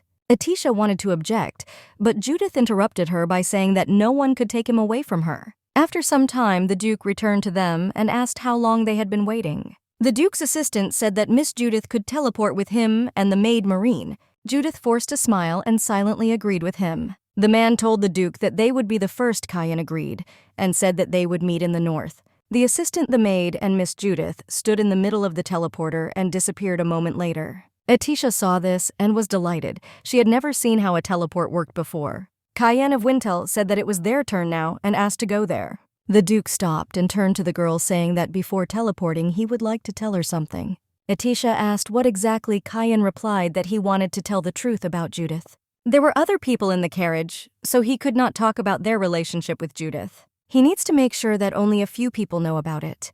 The girl replied that she understood. She continued that, to be honest, he might not even speak. She still understands the situation. Cayenne asked again. Atisha asked if she understood correctly that Miss Judith is the reason they are getting married, having a fake duchess with you and spending time with a loving mistress. The Duke replied that it seemed she had misunderstood everything. He will tell her the truth. But the man asked to keep it a secret when she finds out the secret. Cayenne of Wintel said that Judith is Wintel's weak point. That's why it needs to be hidden. Atisha did not understand how it could be Wintel's weak point and why it needs to be hidden. Too intense an explanation for wanting to hide your mistress. Is it because he can't tell the whole story? He was always expressionless, but now the girl is even more confused. The guy just started saying that Judith was theirs, but before he could finish speaking, he saw that Atisha was unwell. The man asked what was wrong with her, but the girl could not answer him. Tears rolled down her cheeks. Her heart was beating wildly. Atisha L. covered her mouth with her hand to try to calm herself down. Hypermana syndrome began to take effect. She fell to her knees, but the Duke immediately rushed to her. The girl was hysterical. The man didn't know how to help her. After some time, Atisha began to calm down a little. The girl began to apologize to the Duke, to which he replied that this was unnecessary. He took her and pressed her tightly to him and began to stroke her hair a little. The Duke told her not to be afraid and reassured her with words that everything would be fine. Half an hour later, Atisha rose from his lap and declared that she was already better. She lay on the Duke's lap for so long and enjoyed his embrace. She thinks she is fine now and the pain is gone. Atisha thought that he might think she was faking it. Duke Cayenne asked what she was saying. She can't be okay. The girl said it was true. The first symptoms are short-lived. They say that in the later stages of the disease, the condition worsens, but for now, it is tolerable. The man replied that if she was talking about the syndrome, then he knew it. He wants to say that she is not okay at all. The Duke asked if these were the first syndromes. The girl answered yes. Cayenne said that means she has until the next ones appear. Atisha L. replied that it seems so. According to the doctor, at first the intervals between pains are long and then, towards the end, they become shorter and shorter. Until then, she will have enough time to live her life. The man listened and replied that it was clear to him. Atisha began to convince him again that she was fine. The Duke said that he thought she had better rest for a day, and they would go north tomorrow. Teleport mana can affect her body. The girl replied that everyone was already there and only us remained. Cayenne said it's no big deal. It's actually good that they are together. If someone had seen them, the situation would have become more complicated. Atisha looked down and thought that this was true. The Duke said that he didn't know what might happen, so he'd better not call anyone. Finally, he suggested spending this day together. Atisha did not believe what she heard. He spent a long time on the battlefield, so it is more convenient for him to do without a retinue. But Atisha, there are no maids here, so she might feel uncomfortable. The girl replied that she did not mind. The Duke was sincerely worried about her, and she was no longer in pain. Atisha thanked the Duke for being worried about her. She told him that he was a kind and good person. Cayenne replied that he is not as good as she thinks. But among everyone she has ever met, he is the kindest. Atisha doesn't think she will ever meet someone like him again. The girl suggested we go shopping because there is so much here. Each merchant called to him shouting that the goods in his store were cheaper. Atisha finally understood what it was like to walk without a servant. Cayenne apologized for causing her inconvenience, to which the girl replied that she was now enjoying the walk. The Duke was surprised at this.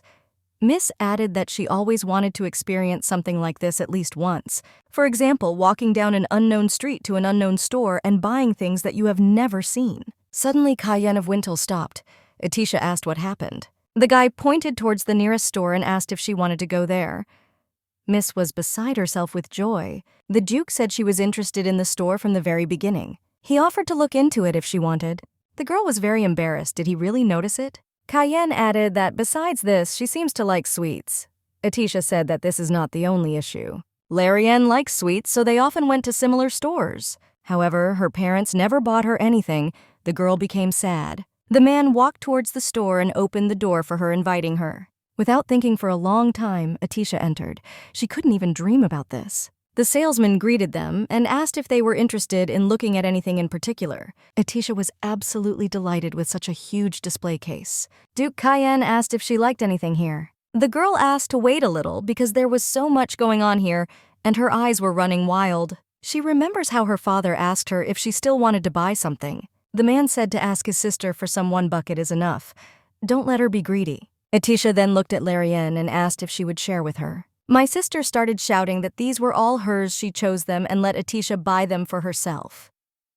Unexpectedly, Madame Dorothea intervened in the conflict. She asked Atisha if she was really going to take the sweets from her dear Larianne. She should be grateful to her father. The girl began to object, but the stepmother said that since she was insolent to her, she would not receive any sweets. Atisha asked the seller to show her the ones she pointed to. She also asked to show the one in front of them and the little rabbit. The Duke finally realized that something was a rabbit. The seller replied that as she pleases. Atisha also wanted to get what she wanted. It seems that the childhood she lost is coming back to her.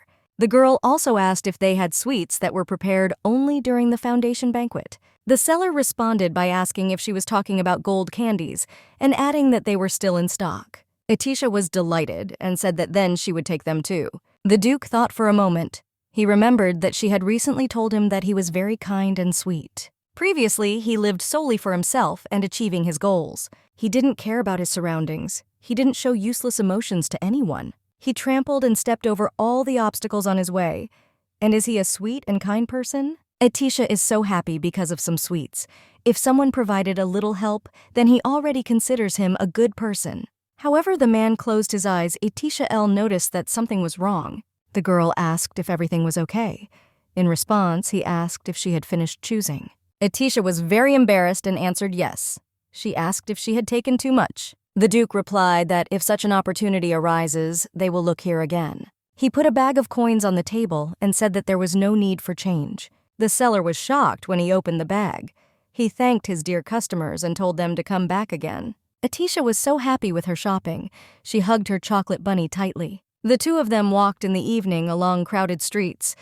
The girl asked the Duke to stop. The man looked questioningly. Atisha told him to take these golden candies. They say that if you put them in your mouth and make a wish, it will come true. Her wish was to leave the Heinz family, so now she has nothing to wish for. She thinks he should try these golden candies. The Duke said that he did not need it and told her to eat them herself. The girl was afraid that she was behaving too childishly and apologized for it. The Duke replied that he simply did not like sweets. Atisha wanted to answer something, but someone's voice interrupted her. The woman told Atisha that she seemed to have a wish that she wanted to make. She added that the young lady would soon have a long journey ahead of her. It also seems like she's not from here. Atisha didn't understand how she found out all this. The old lady said that she works as a fortune teller in this restaurant. If they eat in it, she will tell them fortunes. She asked if they were interested in knowing their fate. The Duke was silent. Atisha suggested that they have dinner at a restaurant. The man replied that as she wishes. They went into a restaurant and the Duke said that he would like me. Atisha added that she would do the same. The old woman put her magic ball on the table and began to tell fortunes. She began with the fate of the young lady. By destroying the indestructible, she sees a bright future. Happiness, bliss. There are difficulties ahead that need to be overcome. And as soon as this happens, she will find her happiness. The girl was glad to hear this. And now the old lady wants to look at the future of this nobleman. Suddenly, something terrible happened. The balls suddenly began to emit strange lightning. One of them hit the old woman right in the eye. She screamed throughout the entire restaurant. Impenetrable darkness and pain and endless war fight revenge, loneliness and a sword piercing the sun and sky. Suddenly, the ball fell to the floor and rolled. The clairvoyant doubled over in pain. Atisha asked if she was okay. The woman replied that this was a terrifying fate. She asked her to forgive her and ran out of the restaurant away from them. Atisha was wondering what it saw that made it run away so quickly. Kayan said that he didn't think it was a real prophecy, and she shouldn't worry about it. This is nothing more than a play on words. Everyone can do this. He asked her to look at the ball. This type of ball is used by scammers. Atisha was very surprised by this. The man added that a real fortune teller would not work in such a place. He suggested finishing the meal and getting out of here. The girl was a little worried. It seems like it's all a lie, but didn't she say good things about her fate? Does Kayan have secrets from her? Should he share them with her? Duke of the North, a war hero and a man who left his mistress to save his future wife. All she knows about him are rumors and unobvious things. Now she realizes that she knows nothing about Kayan. What kind of person is he? What was his life like before her? What does the guy think about? What does he want? Atisha wants to know everything. The girl wanted to start eating, so she began to pray. It seemed to her that all her wishes had come true. I thought that I would just have to wait for the day of my death. But the longer she is around him, the more she wants to know about him. The girl decided to take one of the candies from the basket, and then Kayan asked her, "Didn't Atisha say that she has no more desires?" The girl smiled awkwardly, unwrapping the candy. Miss replied that she thought there was still some left. "This is weird." The Duke exhaled and said that not at all. The girl's cheeks turned red. Atisha put that same golden candy in her mouth and thought it was very tasty. Sweeter than she thought, the girl asked her to fulfill her wish. The next day, Atisha and Duke Kayan have come to a portal that will send them north. They stood up to him, and Atisha said that she hoped they wouldn't worry. Kayan replied that she should not worry, he had contacted them. They will be met. Atisha closed her eyes from a bright flash of light, and suddenly they were already standing in the middle of the snowy mountains. The girl could not believe that she was standing in the middle of such beauty, cold and beautiful. This is the land of the Duke of Wintle. Now, having left the Heinz mansion, she feels alive again. No one will torture Atisha here, neither Larianne nor her parents. She no longer needs to return to the house from which she tried so hard to escape. The man called Lady Atisha and said that it was cold here and asked her to come to him. The guy stopped for a second. He remembered how yesterday she was so sincerely happy about the chocolate bunny. Now she is also sincerely and childishly happy, either that she is in the north or that she is far from the Hines house. Behind him, the Duke heard the voice of his assistant, Val de Prame. The man turned and saw Judith running towards him, saying that he was late and how she was waiting for him. She suggested that he quickly go to the mansion. Preparations for the banquet are completed. Cayenne pushed her away from him and asked what kind of banquet they were talking about. The girl told him that the lady had planned a banquet. She became involved with him after hearing the news of his marriage. The man asked if we were talking about his mother.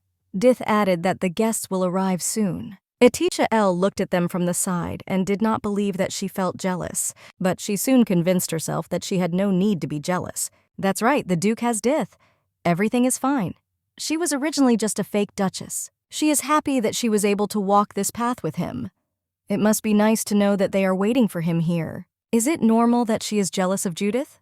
That's why Atisha doesn't regret her wish. Duke Cayenne brought her out of her thoughts. The man called her name and the girl turned to him. The Duke said that he heard that his mother was giving a banquet today.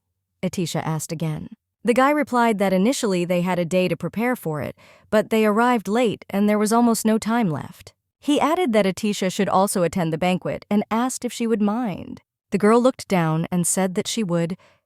She thought that she would soon disappear. The only ones who will remain here are the Duke and Dith. Atisha should be grateful to Dith. If the Duke hadn't had to look for the fake duchess, she would have remained at the Hines estate. The girl declared that she would attend the banquet as the one who would become the Duchess of Wintel. Val de Prame told the Duke that they needed to go to the banquet as soon as possible.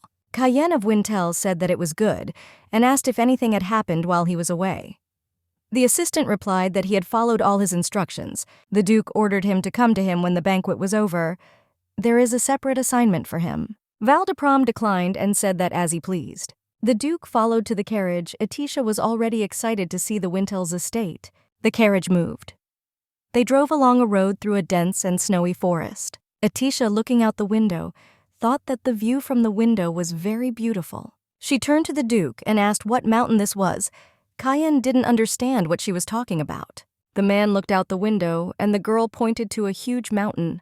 Cayenne of Wintel replied that she would understand when they got there. The girl looked more closely and was very surprised. It turned out that this was not a mountain, but the Wintel's estate. The carriage arrived at the castle. The Duke opened the door and offered his hand to Lady Atisha. The girl gave him her hand in response, but it was not Atisha, but Judith. She thanked Duke Cayenne. The man abruptly removed his hand and rudely called her by her full name. The girl blushed a little. She said she had to go. The lady told her that she had bought her a new dress. The girl noticed that the lady was taking good care of her. Sometimes she even gives her something. She turned to Baroness Atisha and said that they would see each other at the celebration. Atisha blushed a little at her words and began to get out of the carriage. She asked the Duke if Dith was also invited to the banquet. The man replied that his mother had given Dith special permission. Atisha is sad, a mother who cares for her son's mistress like an azalea. Well, the Duke said that Dith is Wintel's weakness. She still doesn't understand him. They went to his estate, and Cayenne turned to her to say something. The man said that he would pick her up before the banquet. Atisha replied that it was good. The servants offered to take her to her room. She followed him.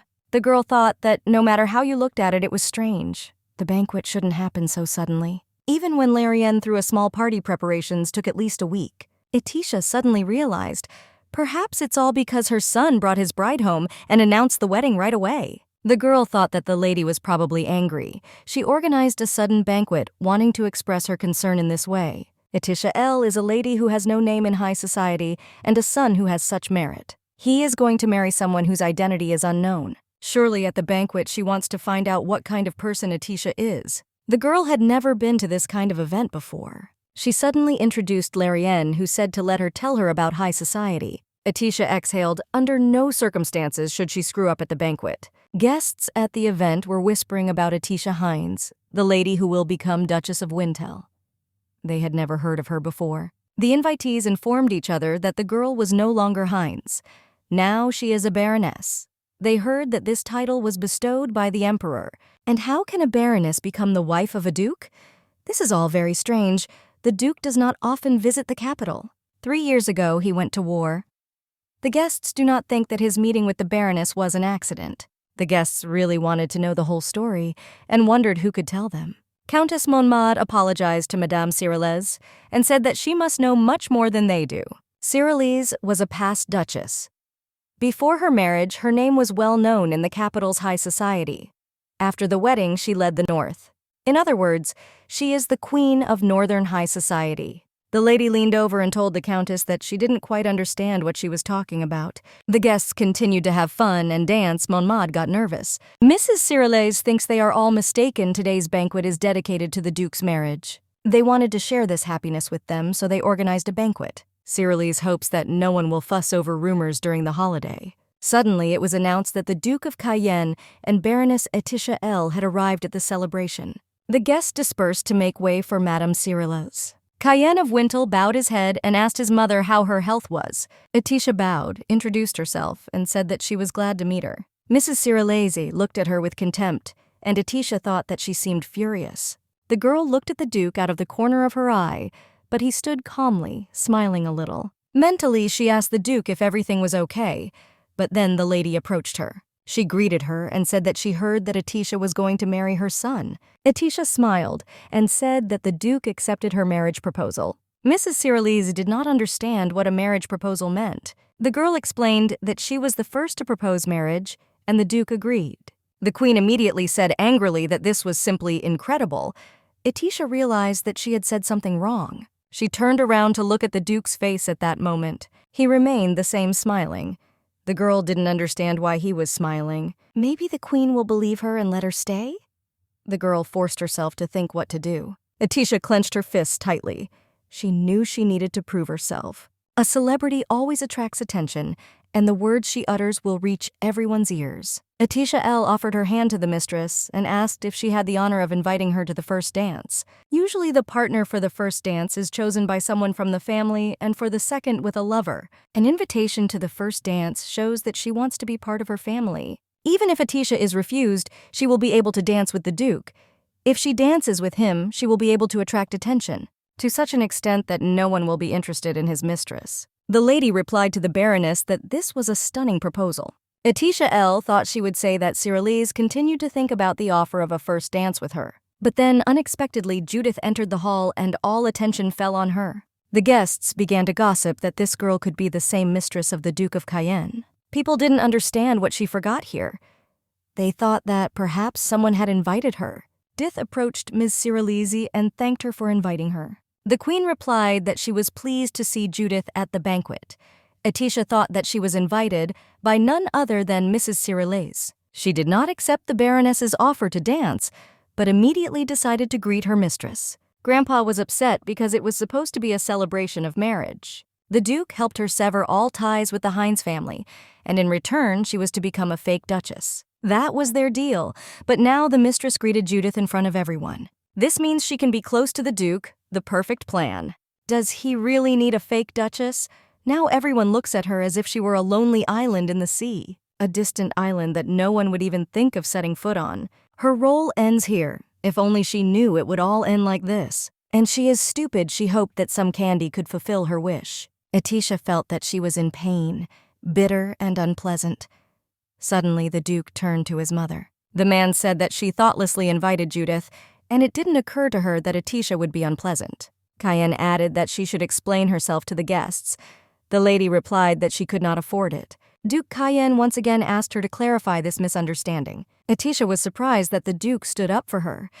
The girl looked at him, and in response the Duke only hugged him tighter. Those invited continued to wait to see what would happen next. The lady nevertheless replied that it seemed that it was still worth explaining. She raised this child as if she were her own.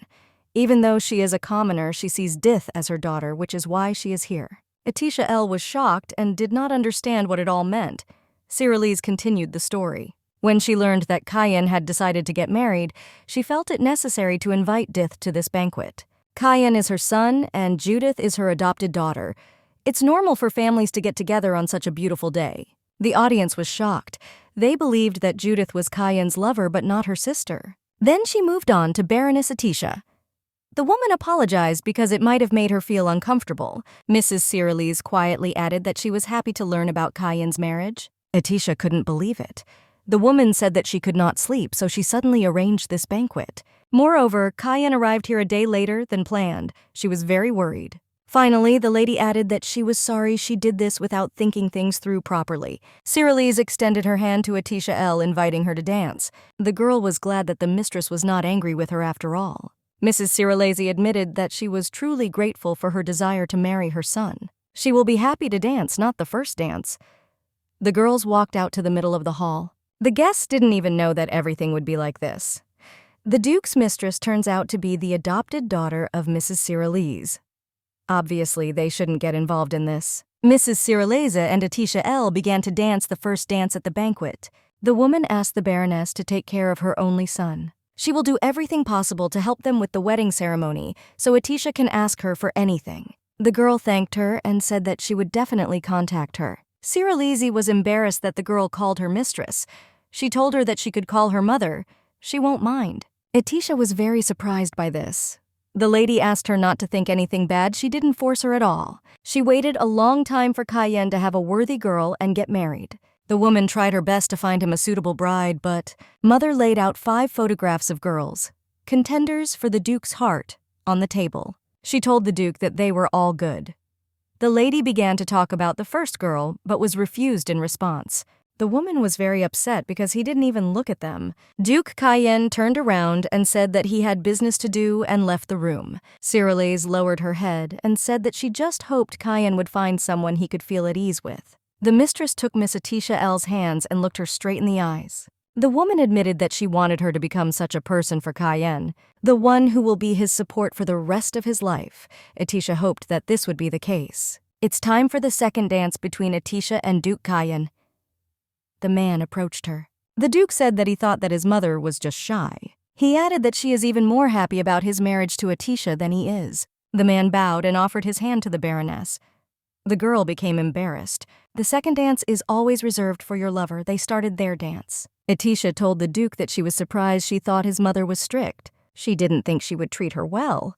The Duke replied that this only works within the family. Atisha realized that the reason Mrs. Cyrillys was treating her so well was because she would become her son's bride. But if it turns out that the marriage was a fake, the lady will not tolerate lies. Atisha L closed her eyes tightly and told herself that this shouldn't happen. The couple finished their dance, and Atisha bowed slightly to the audience. Rumors quickly spread among the guests about a commoner who was sheltered and raised by Mrs. Cyrillys. They were discussing what Madame said she had picked her up, for Judith is not a pet. People noticed her beautiful hair and said that they too would like to raise such a commoner. But it was clear what would happen next if you let such a person under your wing. One woman said that she didn't know what she was doing, but she was clearly causing trouble for the Duke of Cayenne. There were rumors that she was his mistress. They won't know the truth. Maybe she tricked the Duke and became his mistress. The girl stood in tears. Miss Monmad came up to her and asked what happened. In response, she heard only the Duke's name. When Judith turned 12, she became the adopted daughter of Mrs. Cyrillys. From then on, she grew up in the castle with Cayenne like brother and sister. Duke Cayenne was educated as a nobleman, but Judith could not be near him because she is not from a noble family. She and Cayenne were so-called brother and sister, but while the guy became the ruler of the north, Judith continued to sit closed in the castle. Cayenne's heart was like a cold wasteland. Nobody could melt it. Previously, he was not interested in relationships with any of the girls. And then Judith thought that it meant that the only girl next to him would be her. She used to think so, but now everything has changed with this Atisha. Mrs. Cyrillys invited her to a banquet. It seemed to her that the time had come to announce to the people that she and Cayenne had vowed to be brother and sister. But the first dance at the celebration and even the second did not become her star. Monmad told her to look, but Judith continued to stand without moving. Tears were about to roll down her face. She kept thinking about how she had been with Cayenne for so long.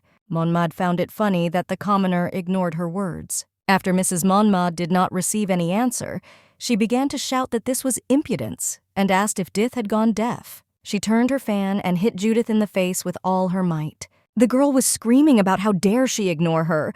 Does she really think she can call herself the Duke's daughter? Dith grabbed her burning cheek and still did not understand why she was hit. She started calling Cayenne and Mrs. Cirillese, but Manhwa had already swung at her, shouting that it was a shame and disgrace. She ordered her to kneel down and ask for her forgiveness now. Suddenly, a man stood in front of Judith, covering the girl with his body. He asked her to calm down, saying that today was such a wonderful day. They are at Wintle Castle at the Duke's wedding banquet. He asked if she was really going to beat the adopted daughter of Mrs. Cirillese on such a day. The girl could not believe that Judith began to defend the Marquis of Hexion. Judith herself couldn't believe it. The man said, "Monmad shouldn't bother punishing her. He'll figure it out himself." Mrs. Monmad didn't even know what to answer, so she simply remained silent. Hexion leaned closer to her and said that he was worried that Mrs. Monmad would ruin her beautiful fan. Hexion grabbed Judith by the hand and forcibly pulled him along the castle corridor. The girl did not understand at all what was happening. Suddenly the Marquis stopped. He turned to her and told her that she should come back. Dith froze, not understanding what he was talking about. She looked at him up close and thought that he seemed very handsome. Those red eyes like blood and ashen hair. If Duke Cayenne looks like he stepped out of some fairy tale, the Marquis of Hexion is like a demon who seduces people, Judith asked again. The man replied that there was a place where they were waiting for her. She replied that Mrs. Cirillese had invited her. This was the first banquet in her life. Hexion took her chin and asked what was wrong with her expression at the Duke's wedding celebration. He added that it looked pathetic she didn't answer when called. The girl abruptly removed the Marquis's hand and shouted that she already knew this. Hexion said that he did not know why the lady called her to the banquet. The Marquis added that it was sad that it wasn't someone like her couldn't stay here. The girl asked all this because she's a commoner, and in response, Hexion laughed loudly. Miss Judith asked what made him laugh so much. Hexion replied that she was not prepared for anything. If she is the adopted daughter of Mrs. Cirillese, then she should behave appropriately. And if she is Cayenne's mistress, you must play your part. The man told her that she could not stand it. He asked if she saw the elite at the banquet. This is what happens on the battlefield. Therefore, it is better for her to go back. Dith started screaming for him to tell her how to become Cayenne's lover, how to become a duchess. Meanwhile, at the banquet, Atisha L. met new ladies. One miss welcomed Atisha to the northern lands and invited her to come to their estate when the time appeared. Another girl invited her to a tea party. Atisha thanked her and said that she would definitely come. Her face was burning, and it seemed like she had too much wine. As expected, it was a tough day. She thought that Judith was the Duke's mistress, but it turned out that she was the adopted daughter of the lady and Cayenne's sister. Usually, royals don't really get involved with commoners, especially such important figures as the Duke. The girl understood why Duke Cayenne said that about Judith. She remembered his words that Judith was the Wintel's weakness, the existence of which needed to be hidden. Atisha wondered why Mrs. Cirillese decided to raise her. Is there something she doesn't know? Surely there are many things. After the banquet, Mrs. Cirillese approached the Baroness and said that she was good today. The girl thanked her, calling her Madam. The woman had already started to say that she could call her mother, but suddenly she stopped. Atisha asked if it was true, but the lady replied that it was nothing, and asked her to pretend that nothing had happened. Miss did not expect to see the strict Mrs. Cirillese with her gentle side. The girl was embarrassed and thought it was very cute. She apologized, saying she was sorry and calling the lady Mom. Cirillese froze in surprise. Atisha thanked her again but called her mother. The girl looked at the mistress and thought that looking at her, you might think that she was angry. But in reality, she is confused. The girl thought it was very cute. Atisha said that she was really happy that her mother received her with such cordiality. Cirillese replied that not everything is so smooth.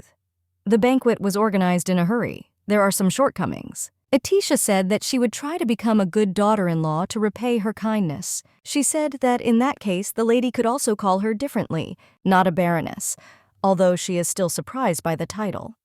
She took her mother's hand, and the lady asked what to call her. Then Atisha replied that she was her daughter. With my daughter, Cirillese looked at her sternly and with embarrassment. The lady snatched her hand from Atisha's hands, but immediately realized and began to ask for forgiveness. She saw Cayenne coming towards them and said that she had to go. She has so much to do. We need to prepare for the wedding and the bride's wedding dress and jewelry. All this has been kept in the Wintle family for several generations. We need to take care of all this. They must organize a luxurious wedding celebration that will go down in history. Cirillese added that it was already late and suggested we discuss this over tea tomorrow. The woman was very embarrassed, and Atisha was more and more touched by this each time. Finally, she called her daughter and immediately decided to leave the hall. The Duke said that his daughter-in-law appeared and they immediately stopped paying attention to their son. Atisha calmed him down and said that his mother was very worried about him. The man looked carefully and added that he was going to introduce her to the castle after the end of the banquet. But it seems she drank too much. Atisha agreed with this. The Duke said that in that case he would escort her to her room. Atisha was embarrassed. The man offered Atisha his hand and invited him to go with him. Cayenne said that the mansion is quite big. It's easy to get lost in it. He asked her not to go alone, but rather to take a maid with her. The girl replied that it was good and noticed that she still had so much to learn. Duke Cayenne said that they are now in the main building, the very heart of the Winter Palace. There are small wings in the east and west. They are called the Snow Palace and the Dark One. The girl was surprised at such a strange name for parts of this palace. Cayenne said that his parents live in the snow. Atisha suggested that Judith lives in the dark. The man replied that the dark part was empty at the moment. The Wintel's heir will reside there. Judith lives in a tower outside the castle. It's called the Star Tower. Duke Cayenne said that Atisha's bedroom is on the 3rd floor of the main palace. The entire floor is hers. She can safely explore it. Atisha did not believe what she heard. Cayenne said that to put it correctly, this is the Duke and Duchess's floor. They approached a huge door, and Duke Cayenne said that this was her bedroom. Atisha was very surprised that there was only one entrance to the bedroom. In the capital, her room was opposite the Duke's room. Does it split further? Or do they really have one bedroom for two? The girl was afraid to find out the answer. The Duke said that since he had already shown he would retire to his office, he still needs to study the reports about what happened in the northern lands during his absence. The man wished him a good rest and left.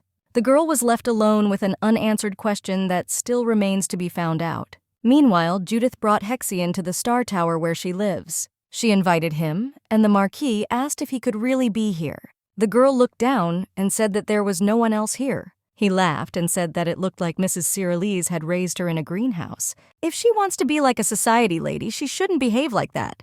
Hexion added that she did not receive the education due to the nobles, although she uses things of the highest quality. The man wanted to touch her things, but Dith cried out that Mrs. Cyrillese had given them to her and told him not to handle them so carelessly. He looked at her dress and asked if the mistress gave it to her too. Miss Judith smiled and said, "Yes, this dress is great." Marquis Hexion replied that, as expected, she knew nothing. Dith screamed what he meant. The man asked if she had ever heard the story of the Imperial canary. The girl looked questioningly. The Marquis began to tell this story. One day, the first emperor found a bird with golden plumage in the mountains. The emperor immediately fell in love with the canary and began to take care of it. He gave her a name, fed her, and took care of her like the apple of her eye. The girl asked what he was leading to.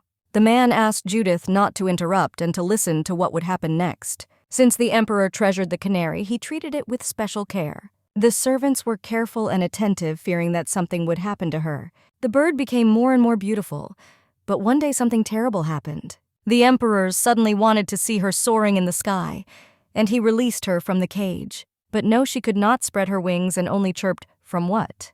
Hexion said it was because she was kept in a cage and taken good care of. Her legs weakened and her vision deteriorated significantly. The hawk has turned into a canary that can only twitter. Judith turned and asked if he was implying that she looked like that canary. The man said that she was quick-witted. She was lucky that Mrs. Cyrillese noticed her, and because of this, she turned into a bird imprisoned in a rich cage. The girl screamed that this was not true. The lady sees her as a daughter. The man asked, "Really, was she treated differently at the banquet with her pet dog?" The girl replied that those ladies were just evil.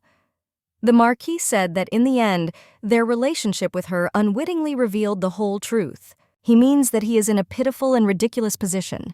Dith lowered her head. She remembered all the pleasant moments associated with Mrs. Cyrillese. The girl thought about the very cage in which she is now. Perhaps the Marquis of Hexion was right in his guesses, and she is just an imperial canary. The man said that perhaps Mrs. Cyrillese raised her out of simple curiosity, pity, or just generosity. It does not matter. What's more important is that the girl is treated like her pet. Therefore, if she wants to escape from this terrible reality, she must listen to his advice.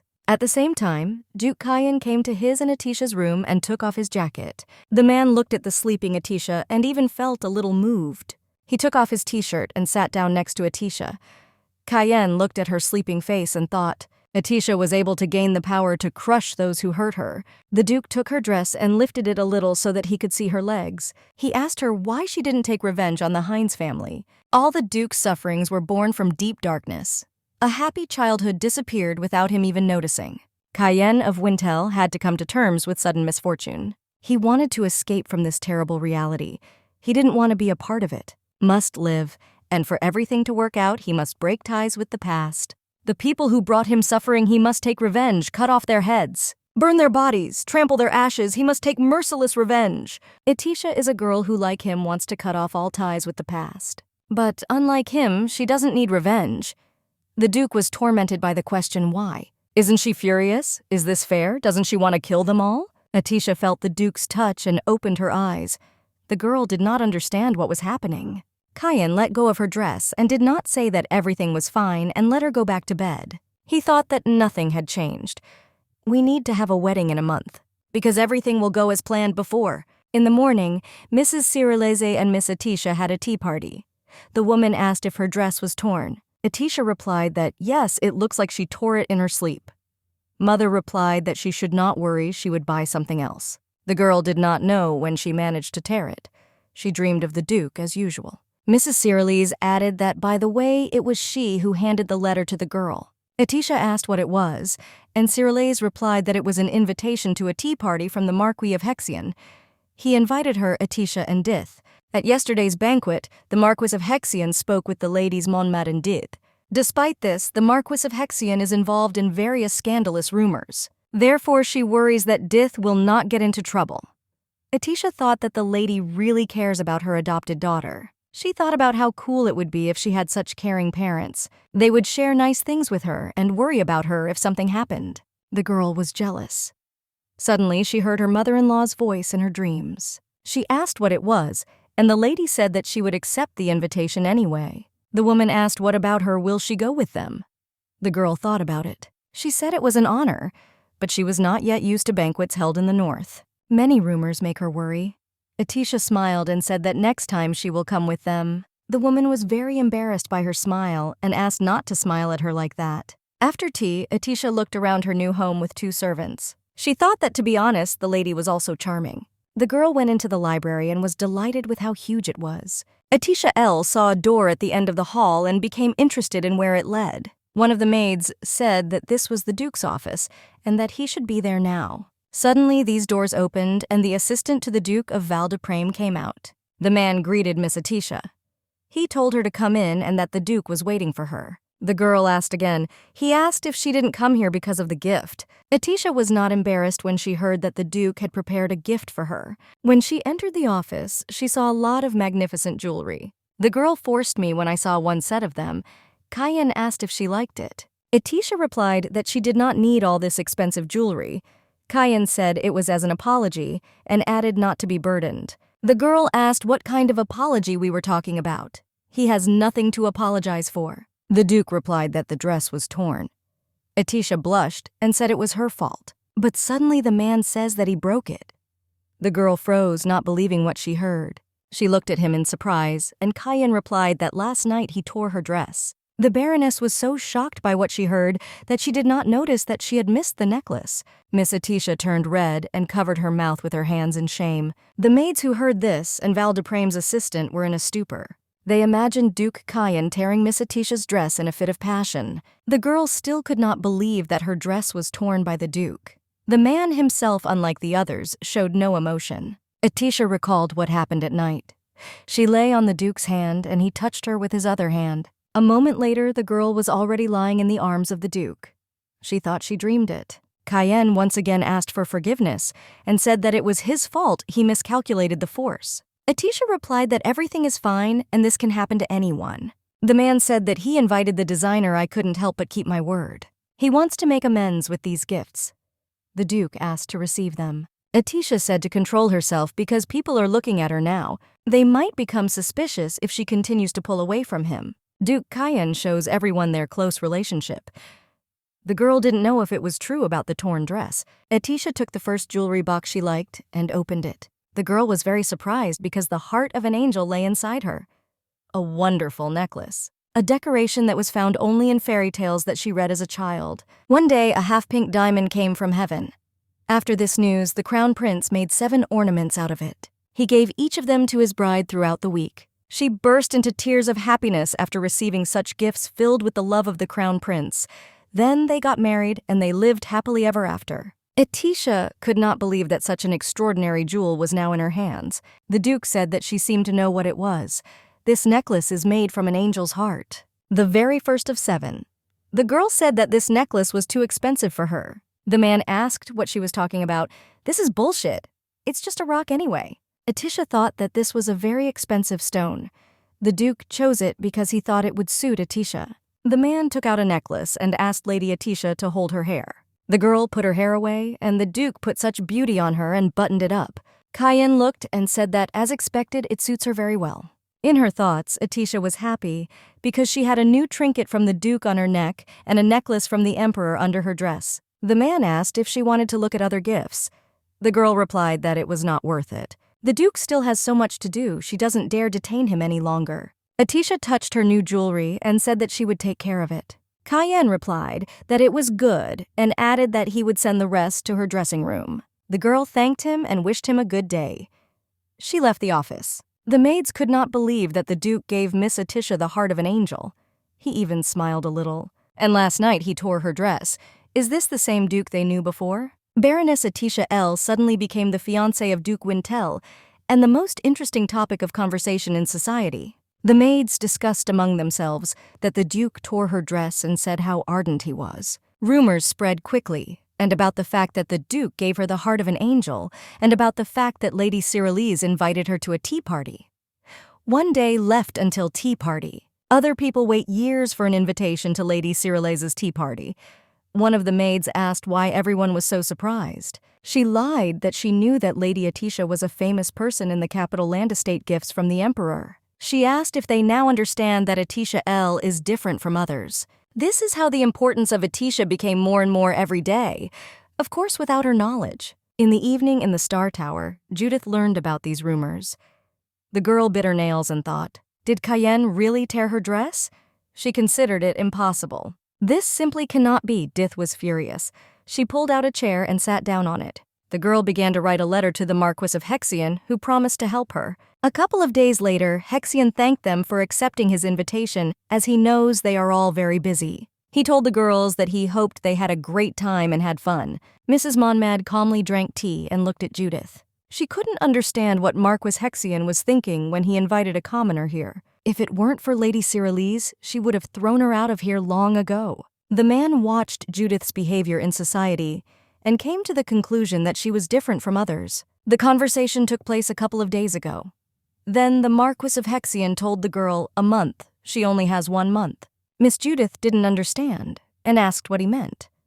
The Marquis smiled in response. He asked if he understood correctly that their wedding would take place in a month. In the eyes of the aristocrats, Judith is now the daughter of a duchess and the mistress of a duke. But what will happen if the official owner of the Wintel family appears? Everyone will forget about her. If those two get married, it will be the end for her. The girl clenched her fists tightly and asked what she needed to do. Hexion replied that she had a month. During this month, she needs to strengthen her position. Judith must not allow any of the Wintels or aristocrats to treat her inappropriately. The Marquis added that for this she needs allies, and that's all for today. Finally, Hexion advised her to start with Countess Monmad. It was at the tea party that Judith decided to act. She got up from the table and wanted to say something to Mrs. Cyrillise, but unexpectedly the girl, as if by accident, threw over a cup of hot tea. All this tea, of course, doused Countess Monmad.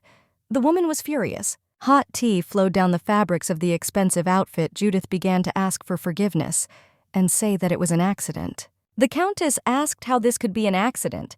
Everyone saw that it was on purpose. The woman came closer and said that even if it was a mistake, she had doused the Countess and should be punished. The girl once again asked for forgiveness and said that she really didn't mean to. She took a napkin and asked to let her help wipe, but Monmad hit her on the hand and told her not to touch it. Who is she to touch her with your dirty hands? The other invited ladies did not want to interfere in their quarrel. Suddenly, Mrs. Cirolesi told the Countess that she was too rude. The woman wiped her mouth with a napkin and said that she had not brought a dirty child with her. There was silence in the hall, but then Monmad screamed that Judith had deliberately spilled tea on her. It's obvious that she held a grudge against her after the banquet Cirolese began to remember. The woman said that at the banquet, one arrogant lady slapped Dith in the face, her adopted daughter. But the banquet she held where Judith was first introduced to society, Cirolese said that this was interesting and asked Madame Monmad if she happened to know this reckless lady. Monmad bit her lip. She said that she did not know what happened at the banquet, but let the Duchess let go of her anger, and the troubles of that day would settle down by themselves. Mrs. Cirolese said that this is great advice, and she thinks so too. The woman stood up and said that of course the noble Madame Monmad was so well versed in decency and laws, and she will be lenient towards the mistakes of her child who still knows little. Monmad replied that of course. Later, she walked along the corridor and thought that this toadstool had enlisted the support of Madame Cirolese. The Marquis of Hexion approached her and said that this dress suited her very well. He apologizes to her on his behalf for today's incident. After all, the law of nobility says, do not neglect injustice, but he cannot oppose it due to certain circumstances. He has no reason to meet with the Countess. The girl blushed and said that he shouldn't apologize for that. She hopes he will be more considerate in the future. She doesn't want to see commoners here. Hexion said this was unexpected. He thought that she would need this child more than anyone else. Countess Monmad asked what he meant. The man replied that with the wedding of Duke Cayenne, a new duchess would appear in the world. Madame Cirolese will soon leave high society, but Baroness Atisha L., whose name used to be Atisha Hines. The woman interrupted and said that she had heard about her and that it seemed that Atisha L. was quite a shameless girl. Hexion asked if she would be worthy to become the top of secular society. Monmad asked if this meant that she should sit on this throne. The man replied that he thought she was more worthy of it. If not she, then who can become Madame Cirolese's successor? He then asked her to use Judith, whom she considers a commoner. Judith is a means that can shake the greatness of Duke Wintel, who stands as strong as a mountain. Hexion said she just had to take advantage of this opportunity. At night at the castle, Atisha L. decided to walk around it in her nightie. She walked and thought whether Cayenne would sleep with her today like yesterday. The girl was wondering why he tore her dress. If you remember the past, he is sometimes very harsh. She wondered if he really had such preferences, and then dismissed the thought. She asked the Duke for forgiveness for such vulgar thoughts. Suddenly, Atisha looked at the wall. The girl realized that these were all portraits of Wintels. She began to look at them. Atisha reached the very end and finally saw the portrait of Duke Cayenne. The girl said he was cute and saw that his birth date was there. 1 year of Bearers 5 of the god's 7th star, Atisha was horrified that it was tomorrow. Suddenly behind her, she heard the Duke's voice. He asked her what she was doing here. The girl didn't know what to do. She can't say that she doesn't know about his birthday. Atisha L. said that she was just walking around and looking at the portraits and got a little lost. The Baroness looked at the wall and noticed something strange. One of the portraits was missing. The girl began to think why it was empty, as if someone had been removed. When she looks at them shoulder to shoulder, it becomes uncomfortable. Duke Cayenne asked where her maids were. The girl hesitated. She said she was only going out for a minute, so she didn't take them with her. The man said that she was very pale and asked her to go back to the room and rest. He would call the doctor. The girl replied that she did not need a doctor. Cayenne asked if something was bothering her. She blushed and said that, to be honest, she wanted to apologize. She didn't know that tomorrow was his birthday and would probably be holding a reception. The Duke replied that they were not holding celebrations for his birthday. Atisha was very surprised by this. The man said that since childhood he was not used to celebrating it, and this year everything will be the same. The girl asked why this is a special day of the year. The Duke thought for a moment. He replied that it was because he did not want to waste his time on such complex things. Atisha didn't understand a little about these complicated things. Larianne went out of her way every year to host a lavish celebration. Not like the Duke. She asked if it would be possible that everything would be fine if it turned out to be not so difficult. The man did not understand what she meant. The girl replied that now she knows that tomorrow is his birthday and she does not want this day to be ordinary. She received a lot of help from him, and he gave her so many things. Therefore, she wants to pay him with the slightest help and help with the organization. The girl added that she was not talking about the ball. She just hopes the Duke will spend some time with her. He came closer and asked if his birthday was so important to her. Atisha replied that of course because next year she will not be with him. The girl thought that this was really so burdensome for him. She doesn't have much time left. Therefore, only now can she celebrate his birthday. The guy replied that he agreed she asked to spend time with him. Atisha L. was very happy and thanked the Duke sincerely. The next day, Atisha was riding in a carriage through the city. She looked at the streets from the window. The girl said that the houses look very neat, even from afar, and the roads are in good condition. Headmaid Corda told her that it was because Duke Cayenne ordered regular maintenance and inspection every year. Subsidies are provided to the elderly or in case of disasters. During heavy snowfalls, the snow is removed in a timely manner before it melts and turns into ice. Atisha thought that the climate in the north is harsher, and the Duke copes well. As expected, he is wonderful. The maid asked Atisha why she decided to take a walk. The girl became embarrassed and said that she needed to buy something. The maids wondered what she was talking about. Atisha didn't know what gift the Duke would like. The girl is a little confused because it seems like he already has everything. Suddenly, the carriage stopped abruptly. The Baroness asked what was going on. The main maid Corda said that she would come out and see what happened. On the street, the guards shouted to the stranger how dare he block the path of Wintel's carriage. Hexion thought that others might think he was a murderer. The man suddenly said that he just wanted to say hello. Atisha began to remember this man. She shouted to the guards to stop, and she got out of her carriage. Atisha asked Corda if this was true, but immediately received the answer that she was right. This is the Marquis of Hexion. Atisha did not understand what to do with the Marquis on the street without an escort. The girl approached him and bowed, saying that she was glad to meet him. She introduced herself, and in response, she heard that he knew who she was. The man said that only 3 people were allowed to ride on the carriage with the Wintel's family crest. Duke Cayenne Madame Cyrillese and Baroness Atisha L. Hexion showed her 3 fingers. He added that if the probability is 1 in 3, then it is worth throwing yourself under it. Atisha asked what he meant. The man replied that he was just bored. He came closer to her, leaned over, and asked if she didn't remember him. Atisha didn't understand what was wrong with this man. He wasn't even sure that it would be her in the carriage. But he still blocked the road. If he had not been careful, he could have been trampled by a horse. The girl did not understand what his words meant. Is he talking about the tea ceremony? Atisha asked if he was talking about the last tea ceremony. She apologized for not accepting his invitation that day. She is not yet familiar with the north. The man stood gloomy, and the girl thought that something was wrong with the atmosphere. Did she really say something wrong? Hexion couldn't find the right words, but at the end he said that it was sad that she didn't remember him. Atisha was surprised and asked if he could be confusing her with someone else. The man put his hood back on and said he thought he had made a mistake. The girl thought that the tone of his voice had strangely become much sharper. He's probably angry. Heinz apologized for suddenly jumping in front of her carriage. He added that someone was waiting for him, so he should go already. He once again asked for forgiveness and left. Corda asked Lady Atisha if she knew Marquis Hexion. The girl replied that no, this was her first meeting with him. The main maid said it was strange Atisha didn't understand. Did she really know Marquis Hexion before? But if she met someone who was so outstanding, she would hardly forget about it. At the same time, someone sent Judith a box with a very beautiful dress. The girl tried it on and it looked gorgeous on her. She couldn't believe it was for her. Miss noticed a note on this box. The girl hoped that this gift did not come to her by mistake. She read the note, and this gift turned out to be from Mrs. Monmad. No matter how many times she read it, she still couldn't believe it. At the last tea ceremony, she said that she wanted to be friends with her. Dith has never received gifts like this. Does this mean that Madame Monmad treats her like the Duke's lady? The girl squeezed her dress and thought that she was very happy.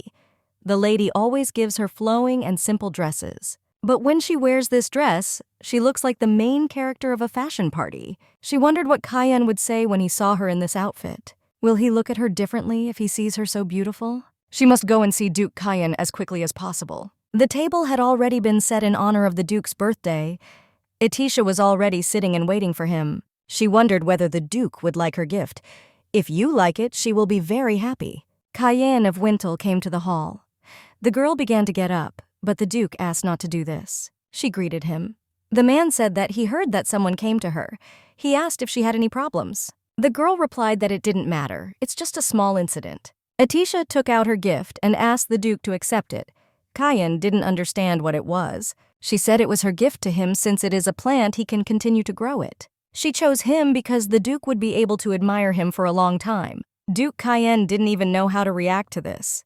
He touched the blue ball in the middle of the flower. Suddenly, a small copy of Atisha appeared from him and wished him a happy birthday. She hoped that this year would also be happy for him and thanked him for everything. Cayenne was very surprised by this gift. He thought that Atisha still wanted to celebrate his birthday. Even after she dies, Atisha will die. In 1 year, she will no longer be there. 1 year later, she will no longer be able to be here. She will get sick and die. Duke Cayenne did not understand why his heart sank from this realization. The girl said that she was wondering if he liked her gift. Suddenly, Atisha L. felt a piercing pain. She fell to her knees in front of the Duke. Cayenne didn't understand for a second what was happening. He rushed towards her, grabbing her, but she fell straight into his lap. Cayenne screamed at her to stay conscious with him. Her gift, which she spent so long choosing and choosing, was broken. Cayenne of Windhill constantly asked Atisha if she was okay, but all he heard in response was a grunt. The man thought that this was all bad and decided to quickly call a doctor. Miss touched him with her hand and said that there was no need for that, she was fine. The girl said that this was just the second symptom and she would soon be fine. She proved that she was telling the truth and that she was better. Cayenne was a little confused. He asked if she was really okay. The girl replied yes and thanked him. Atisha apologized very much because of her the gift for him was broken. The man replied that everything was fine. The stone that showed the image and the water lily were intact. They just need a new tank. Atisha noticed that he was all wet, and if he stayed like that, he would definitely get sick. She took a napkin from the table and asked to wait a minute. The girl began to wipe him off. Atisha suggested using a tissue to remove the moisture first. She added that she was glad he was okay. The Duke was embarrassed by the situation he was in now. Judith accidentally saw this whole picture of intimacy when she entered the room. The girl again saw the ring on Atisha's finger and froze for a second. Pora noticed her, but they still continued to stand in silence, not knowing what to say. Atisha was thinking about what she should do now. What if Dith saw her symptoms of extreme mana? The man took Atisha by the waist and hugged her. He asked Dith what was going on. Judith was unable to answer. She continued to stand rooted to the spot. The girl smiled and said that she came to show him her outfit, because this is the first time in recent times that she has worn such a fashionable dress. Dith said that this was a gift from Madame Monmad to her, so she wants to show it to Cayenne too. The girl walked and did not notice how she stepped on the same stone. A small copy of Atisha appeared from it again and began to congratulate the Duke. She said again that she hoped that next year would be as happy as this one, and thanked him. Atisha looked at Judith worriedly, and so the man asked if everything was okay. Dith was furious. Birthday? Is she really celebrating Cayenne's birthday? This is simply impossible. Cayenne always forgot about celebrating his birthday. He never had any holidays or other gifts. Judith told herself not to be upset and that no one can have Cayenne. The girl gritted her teeth and thought about how she didn't like all of this. She could barely hold back her tears, so she decided not to run away from this room. Atisha L. shouted to wait for her, but as soon as she wanted to follow her, the Duke grabbed her hand. The girl did not understand what this meant and only looked after her in alarm. At night, Judith ran through the castle and thought that she knew that Cayenne was better than Atisha. She thinks about Cayenne a lot more than she does Lady Cayenne's must be her. It is she who should receive care from Mrs. Cyrillys, receive gifts from Cayenne. Be delightful to servants and maids. Atisha, this is not the same woman. She should have it all. The girl lay crying into her pillow. She thought about becoming a Cayenne's woman. A tear fell on her palm, and she realized that she must take Atisha's place. Marquis Hexion entered the room, and calling her a canary, sighed. He leaned over to her, began to stroke her, and tenderly asked why she was crying. Judith didn't quite understand what he was doing here. The girl asked him what she should do. She took his hand in hers and added that she would do anything to take her place. The man smiled and took her face. He told her that he congratulated the canary. She left the cage. Before going to bed, Cayenne asked Atisha if she had any breathing problems. The girl replied that she was already better and thanked the Duke for worrying. He asked if it was because she was pushing herself hard when she came out. The girl replied, "No, Corda," and the night helped her a lot, so she quickly returned. Atisha said that during the day she accidentally came across Marquis Hexion. Suddenly, he jumped right in front of the carriage. There was almost an accident. He seemed to know her, but this was Atisha's first meeting with him. The girl said she thought he was mistaking her for someone else. The Duke thought for a moment, but then replied that he should have told her something earlier but missed the chance. Among the world's leading aristocrats, there are two people Lady Atisha must be wary of. The first is Madame Monmad. It would not be an exaggeration to say that all the gossip and scandals in the north come from her. The man told her not to get too entangled. When talking to her, you need to be careful with what you say. And the other person is the Marquis of Hexion. Kayan asked not to pay attention to his interest in her. Atisha thought about his words. The Duke told her that the Marquis was a dangerous man. He loves to play with women. The life of any woman who is associated with him will be ruined. Atisha replied that this would never happen. The girl added that she understood and would take this into account. The Duke said it was good. He asked her to go to bed already. She must rest. Atisha asked when he would go to bed. Kayan replied that she shouldn't worry about him, and when he goes to bed. The girl closed her eyes and thought about what she was going to ask if Dith was okay. The Duke looked at her sleepy and raised his hand to stroke her. But suddenly the man realized what he was not doing and immediately removed his hand. A few days later, Atisha was drinking tea and thinking about what had happened. She was concerned that Dith happened to see her symptoms of excessive mani illness that day. But nothing happened in these couple of days. The girl was glad that she did not come across Judith. Everything has become too complicated. Suddenly, Mrs. Cyrillais called her daughter-in-law and asked if she was here. The girl shouted that she was here. She gave her a piece of paper and told her that it was the list of guests to whom the wedding invitations would be sent. Atisha looked at him and thought that all the people here are wonderful. The list included the Imperial family royals, nobles, archmages, and high priests. Cyrillais told her that if she wants to invite someone or remove someone from the list, let her tell her now. Atisha replied that everything was fine. Her wedding is also the wedding of the Wintels family. The family guests that Mom invited are also her guests. Mrs. Cyrillais admired her and said that her daughter-in-law's words were beautiful and that she was very thoughtful. Atisha replied that she was very kind to her and they praised her too much. The lady became embarrassed and said that she would leave the final guest list that way. The girl thought that Cyrillais really was the nicest person in the empire. Cyrillais took out another invitation and said that she made it just in case. The girl opened it and was very surprised Cyrillais doesn't know whether she needs him or not. But her daughter-in-law's opinion is more important than anything else. Atisha couldn't believe that this was an invitation to the Hines family. It says that the invitation is for Sister Larianne Viscount Hines and Lady Dorothea. Will they all come north? The girl put the envelope back on the table. The lady replied that it looked like an invitation was not needed. She apologized and said that she should have asked her. Atisha replied that she knew and was grateful that she asked her. Cyrillais called the maid to her and told her to throw away this letter. And then after thinking a little, she told her to tear it up and burn it. Then melt the remaining ashes in water and make ice from it. Then cut this ice with an axe. The maid replied that she would do it right away. She turned to Atisha and asked her if it was necessary to pour oil on the broken ice and set it on fire again. The girl responded by asking if she could receive this invitation if everything was in order. Cyrillais thought she had gone too far.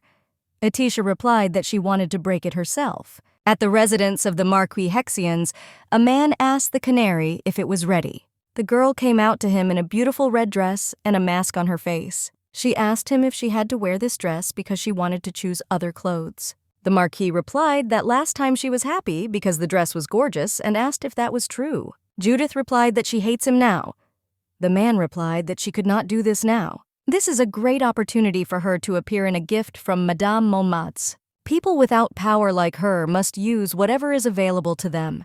She needs to be patient. If everything goes well, she will be able to purchase dresses like this one. Dith replied that she understood. She thought that the Marquis was right. From now on, she will climb up with her own feet. The girl entered the main hall.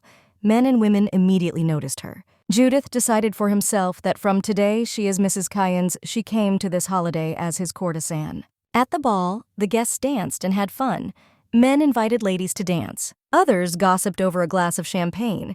But their peace was disturbed by a girl who had just entered the hall. The stranger with the mask was dressed smartly, and immediately all eyes were on her. Judith thought everything was going well. She must play with confidence. And all that remains for her is to wait until her mother tells her the way. Suddenly, the waiter who was carrying glasses collided with Judith. Glasses of freshly poured champagne fell to the floor. The waiter apologized and asked if she was okay. Judith took off her mask, smiled, and said she was fine. The guests couldn't believe that it was Judith under the mask. How can a commoner come to this party? Did Marquis Hexian let someone into a party without confirming his identity? The invitees thought that the commoner was at the ball because someone took her with him. Maybe Duke Cayenne took her with him as his mistress? If so, then this woman must be Duke Cayenne's mistress. Val de Prame told the Duke that he seemed to have found it. Indeed, he is still alive. Duke Cayenne replied that of course he is not one who dies easily. It seemed to the assistant that someone was helping him every time he missed it. He thinks there might be an insider.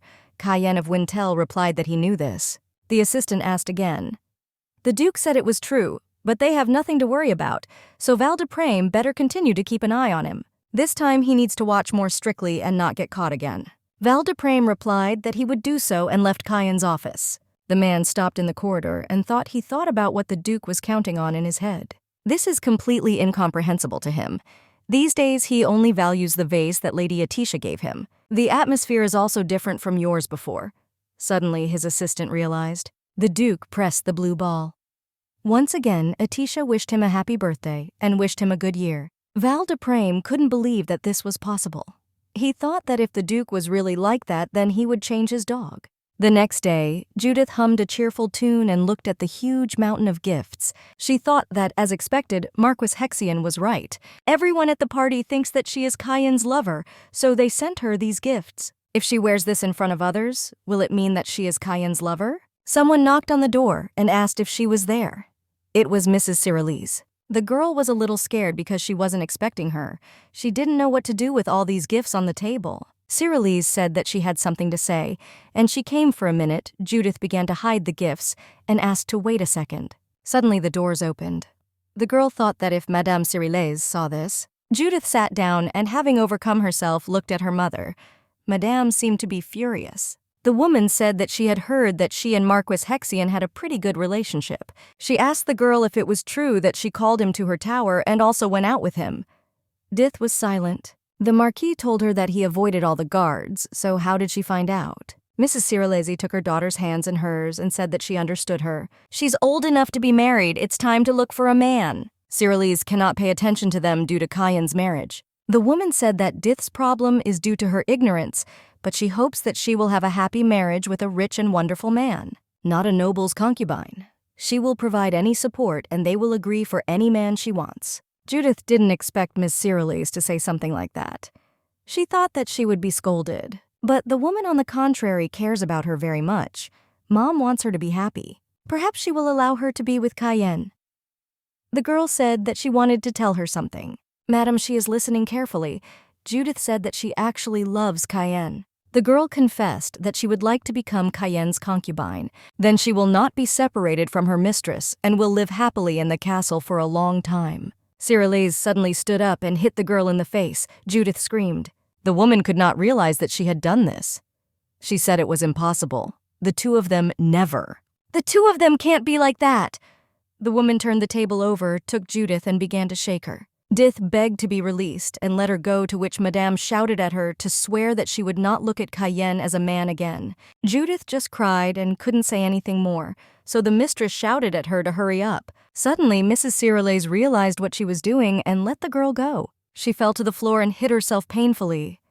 Madame's eyes showed that she was sorry. The woman leaned over, apologized, and tried to touch Judith, but she moved away from her.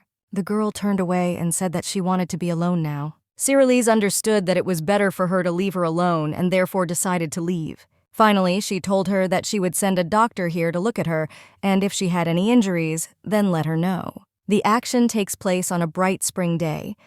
The day of the spring festival in the Ignibon's empire was started and people began to celebrate it. Atisha asked again. The Duke said that Madame Monmad sent her an invitation to the spring festival. The girl was surprised that in the north, even without spring, there is still a spring festival. She asked if they would catch a cold because the event was held outdoors. Cayenne told her that although it was called the spring festival, it was an indoor party. Madame Monmad only creates a holiday mood. He asked if she wanted to take part. Atisha L. thought she's been up north for a while, so now it must be a good idea to attend events like this. She replied that if the Duke would join, she would be glad to go. The man replied that she should think she was going. The lady asked if everything was fine. Maybe he's busy and she's wasting his time? The Duke replied, no, before marriage he will accompany Lady Atisha to some places. He thought that of course he didn't have time to attend parties like this right now, but if it was only for a while. Atisha thanked him for agreeing. She said that in this case she could try wearing the things that the Duke gave her. Kayan thought that he was indeed very busy, but he could adjust his schedule. After all, when Atisha dies, even if there are private parties, he will never go to them again. Atisha talked about what dress she should wear. All the dresses that the Duke gave her are very beautiful. He asked what she was saying. Since this party is for the spring festival, she must wear a new matching dress. The lady replied that there were still many dresses in her closet that she had not worn. Kayen said that then he will throw a party where she can wear those dresses. This is normal for the Atisha lady. The man added that it would be good to organize a festival on the Wintel territory. She can wear a matching dress on different days or choose a party theme for the entire week. Atisha laughed. She tried to refuse the gift of the dress, but it looks like she received another gift. A party. At the spring festival itself, guests were already gradually gathering. Madame Monmad asked Judith if she remembered the text. The girl replied that she remembered everything without mistakes. Madame said that again the spring festival is the opening song of spring, and the person who sings this song is the main character of the festival. Judith asked her for you. She rehearsed for several nights to memorize it. The girl was sure. Monmad thought that Baroness Atisha is attending a party today. Duke Kayan said he would accompany her, but this was probably just a formality. The Duke is always known for not appearing at such events. She decided to show them all today. The label of the main wife being worse than a concubine would stay with her for the rest of her life. She should make Judith a useful tool. The woman took her scarf and covered the girl's shoulders. Madame said her shoulders were too exposed. These clothes affect her dignity, so it is better to refrain from their relationship. Didn't Madame Cyrilez tell her about this? Judith looked down and apologized. Monmad noticed that her expression changes when she remembers Madame Cyrilez. Should she try to persuade her to tell? The woman replied that everything was fine. Madame Cyrilez is known for her cruelty. Anyone who stays near her will definitely get hurt. She didn't do anything wrong. When Mrs. Cyrilez gives her trouble, she can turn to her. Judith wiped a tear from her cheek. The girl said that she thought that the mistress was taking care of her, but it turns out that this was not the case. She asked Monmad what she should do because she cries. Her throat becomes dry. Madame suggested pretending that she didn't know this and leaving it for today. But if there is something to tell about Cyrilez, then let her find it and add that this scarf is a gift. She suggested that she listen to a great song today. She will be waiting. Judith told Monmad in her thoughts that she was truly a good person. Madame was going down the stairs and she was wondering who came there, but suddenly she twisted her face because she saw Miss Atisha with Duke Kayan. The Duke, who is almost invisible at parties, appears as a partner. Moreover, is this necklace the heart of an angel? Monmad thought this was actually good. Today the girl will lose her face right in front of Duke Kayan. Madame Monmad thanked everyone for coming to her party today. She asked if it was true that to start the spring festival, of course, there should be a song to open the spring. The woman waved her fan and asked Judith for permission to introduce her. She introduced Judith as the person who would sing the song to usher in spring. Atisha was very surprised to see Judith in front of her. The guests began to whisper about them. They said that seeing Madame Monmad in such a state, they are convinced that Judith is really the beloved of Duke Kayans. This must be true. Monmad continued to say that, before the song begins, the spring festival is still an unfamiliar event for them northerners. She said that Miss Judith, who will perform the song, is also a northerner. The song about the opening of spring may mean too much to her. If only someone could help Miss Judith. Suddenly, she looked at Baroness Atisha and asked if she wanted to sing with Ditha. The guests began to beg her to sing. They wanted to hear the opening song of spring from the capital. Monmad grinned. The first wife and mistress stand back to back as they sing. Everyone will compare the two of them. Moreover, from what she had heard, Baroness Atisha in the capital was terribly deaf. It will be really embarrassing right now. The Duke asked Madame Monmad what she was doing. He can't believe she's making such a rude request after inviting a guest. The Countess replied that it could be very wonderful, and that what he said was a bit of an exaggeration. She just wants to leave the Baroness the honor of singing the song that opens spring. Kayan asked if she was really talking about honor now. He asked her to explain then what the goal was. She puts Dith, a commoner, in this glorious place? Monmad said she received an anonymous recommendation. They said that her singing skills were as good as the canary's. The man said that she intended to take advantage of Dith's, who knows nothing, in order to slander Miss Atisha.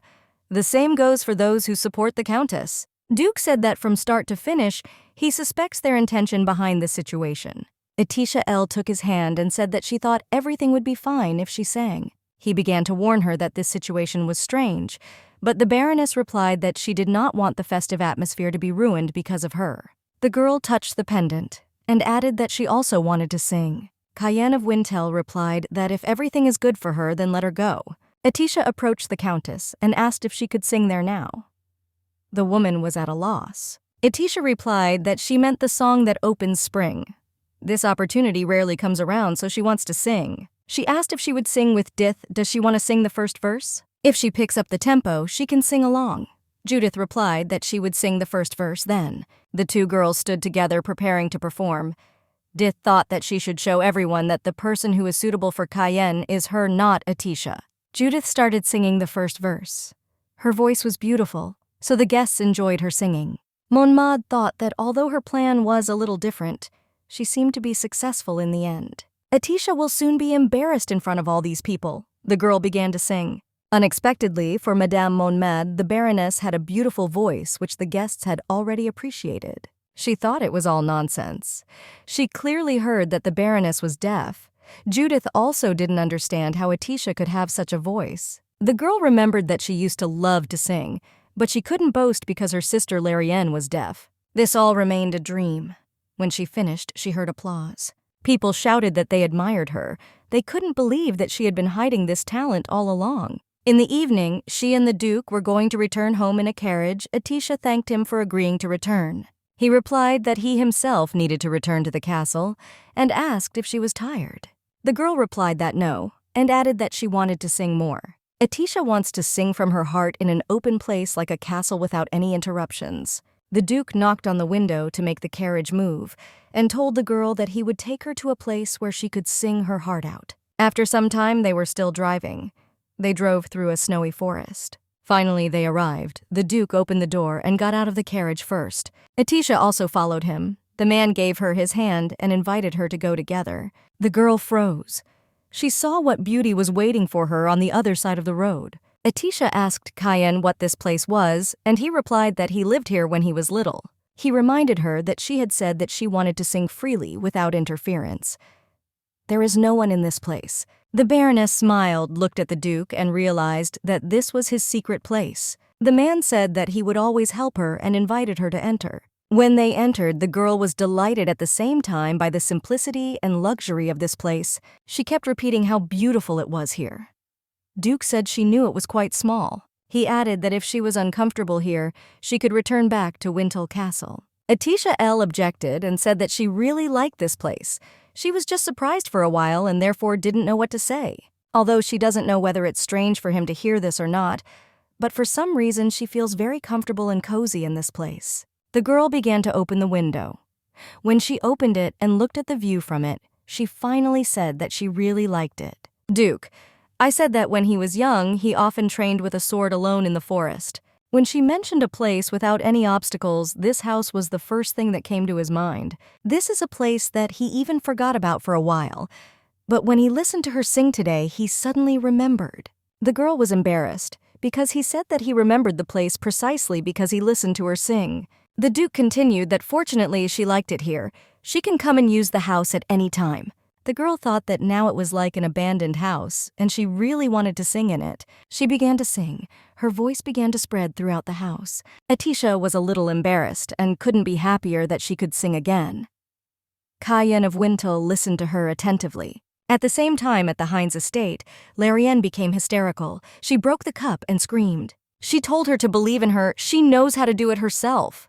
Then why can't she still see Atisha? Madame Dorothea was taken aback by her daughter's quick change of mood and sudden question. Larianne fell to the floor, grabbed her head, and just screamed Atisha's name. A beloved and sweet doll that lives and exists for itself. A doll that will never get boring. Atisha has been in the north for 2 weeks, but she still cannot contact her. Mom asked Larry first of all to just calm down and talk calmly. She wanted to touch her daughter, but she hit her on the hand.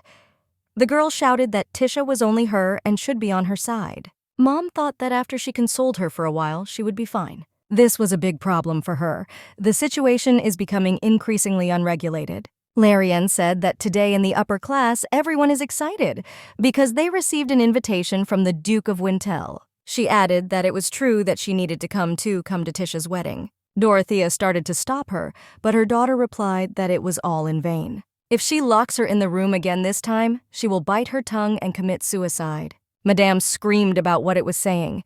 Does she really want her mother's heart to break? Larianne opened the door and left the hall with her mother screaming behind her. In her room, she thought about how she could get to the north to meet Tisha. Then she will take her back to the Hines estate, but what if everything fails? If so, then she too will leave her family and live in the north with Tisha. The next day, the maid was brushing Atisha's hair and said that it looked like the Duke had left early today.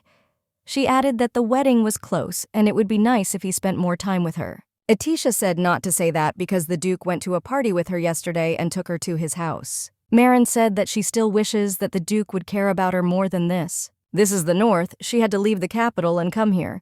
The only person she can rely on is the Duke. The girl wanted to add something else, but unexpectedly Atisha snatched the comb from her hands. She herself stood up and sat the maid on a chair. Marin didn't understand what was happening. The Baroness thanked her but added that what she said was wrong. The Duke is not the only person she can rely on.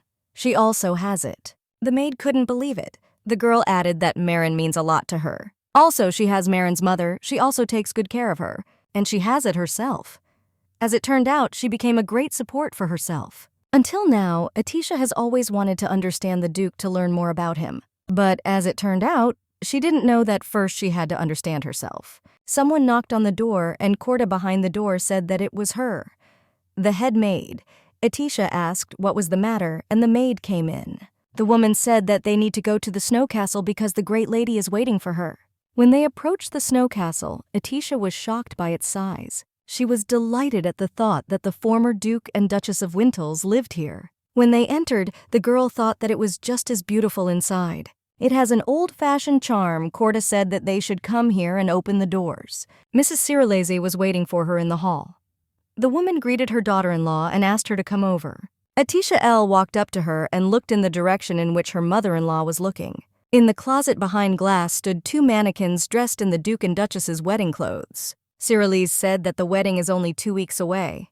Now that the preparation is complete, she should try it on. The maids took her by the arms and took her to another room to change her clothes. When Atisha came out in her outfit, no one could remain indifferent. She looked great. The lady asked Corda if it was really nice to finish the preparation quickly. The maid replied that it was true. The dress looks like it was made by Atisha. Cyrilese approached the girl and said that she was glad to see the Wintel family heirloom shining so brightly, which has been passed down through many generations. Atisha thought about this and asked herself if she could wear such a precious dress. She told the lady that if this is a family item, then she is sure that every Duchess of Wintels wore this wedding dress at her wedding. Ms. Cyrilese said there was an exception, and it was her. She didn't wear this wedding dress to her wedding. Her husband didn't wear an outfit either. The woman said something like that happened. Nobody knows what will happen next. She told her that Atisha should not worry about such small things either. The girl turned and looked in the mirror, thinking about what her mother-in-law had said. Was she really screwing herself up? She doesn't need to take this matter seriously. The girl thought that this was right. It's better to think to yourself for now. For example, like when she's saying really she needs to think about this. She looked at the suit and wondered when she could meet the Duke's father. Meanwhile, Larianne Hines was running through the deserted streets of the city. She had only one thought in her head, that in the end she would meet Atisha. Unexpectedly, she collided with some guy and hit her very hard. She shouted at him that he was crazy. How could he hurt a noblewoman's precious body? The girl added that let him open his eyes when he walks and ran away. The man did not answer her and only looked sternly after the stranger. When Larianne ran to the portal that would send her north, she gave a bag of coins to a servant for the work done. Unexpectedly, she overheard an important conversation. Someone told Carls that it was time to go. He asked if it was really time and a little later agreed that they should return to Wintel. Larianne knew this name, Carls Wintel. This was the father of Duke Kyans. Larianne at first did not show that she knew him and just stood there and watched. She was thinking about if they followed him, would they be able to easily contact the Wintel family? This was impossible. Why should she follow him secretly? The girl took off her cloak and told herself that she was Larianne Heinz. She didn't need to be so miserable. Larianne approached the man and said that it was rude he turned around. The girl said that she was Larianne Heinz from the Viscounty of the Heinz family. She is also the elder sister of Atisha's, who will soon become the Duchess of Wintel. The man turned around and without saying a word, walked away in the other direction. Larianne didn't even understand what it was. Why does he look down on others? He is already black and as tall as a pillar. The girl thought about it. She remembered recently running into a man while she was running to the teleporter. The man she met earlier in the alley looked like a pillar. Could this man be the previous Duke of Karls? So he ignored her? Like the previous Duke, he did this on purpose. Larianne once again approached him and said that she was sorry for what happened in the alley earlier. The girl added that she was in a hurry then, that's why it happened. Karls Wintel replied that he had never been to such a place. Larianne was surprised and said that it became clear only now. The man replied that the faces were simply identical. That's the whole secret. Larianne said that since they met, it was fate and asked if she could go north with him. I also have nowhere to stay in Wintel until my wedding day. Karls Wintel replied that she could stay at Wintel Castle until her wedding day. He invites her to his guests. Larianne couldn't believe it was so simple. Just a minute ago, he was ignoring her. The girl looked into his eyes and noticed that the previous Duke's eyes were sky blue, and the man she ran into in the alley had black ones, so it was someone else. She stood a little longer and thought about it. She wondered why that man was pretending to be one person. The next day, Atisha went out into the courtyard to meet Duke Cayenne. The carriage arrived and a man got out. Atisha was once again captivated by his beauty. The girl came up to him and said that she was glad that he was back. Today, he returned earlier than usual. Cayenne was surprised and asked if Atisha had been waiting for him all this time. She blushed and said that was not true. Today, she will enjoy tea with her mother. The man said that he was going to go to a snow castle. Atisha said that yesterday she was also in this snow castle and it was really amazing. She even wore a wedding dress. Atisha didn't understand why the Duke looked more tired today. A little dark. The girl asked if from now on she could meet him every time he arrived. The Duke did not understand her a little, so he asked again if she really wanted to come and pick him up. The Baroness blushed very much and asked herself what she was saying. The girl replied that it was nothing and she said something bad. She asked him to forget about it. Atisha asked him to think about it. If she just waited outside, the Duke might feel uncomfortable. Besides her, there were also maids of the castle who came out to greet the Duke. Lots of maids. Miss apologized and said that this was not what they had originally agreed on. The man leaned over and told her not to say such things. He doesn't like it at all. He hopes Lady Atisha doesn't say such things. Tea party or festival, whatever she wants, it's no problem. The Duke added that she should simply use the remaining time as she wished. The girl thought that Cayenne was really like this from the beginning. It seems something different. She doesn't know exactly what it is.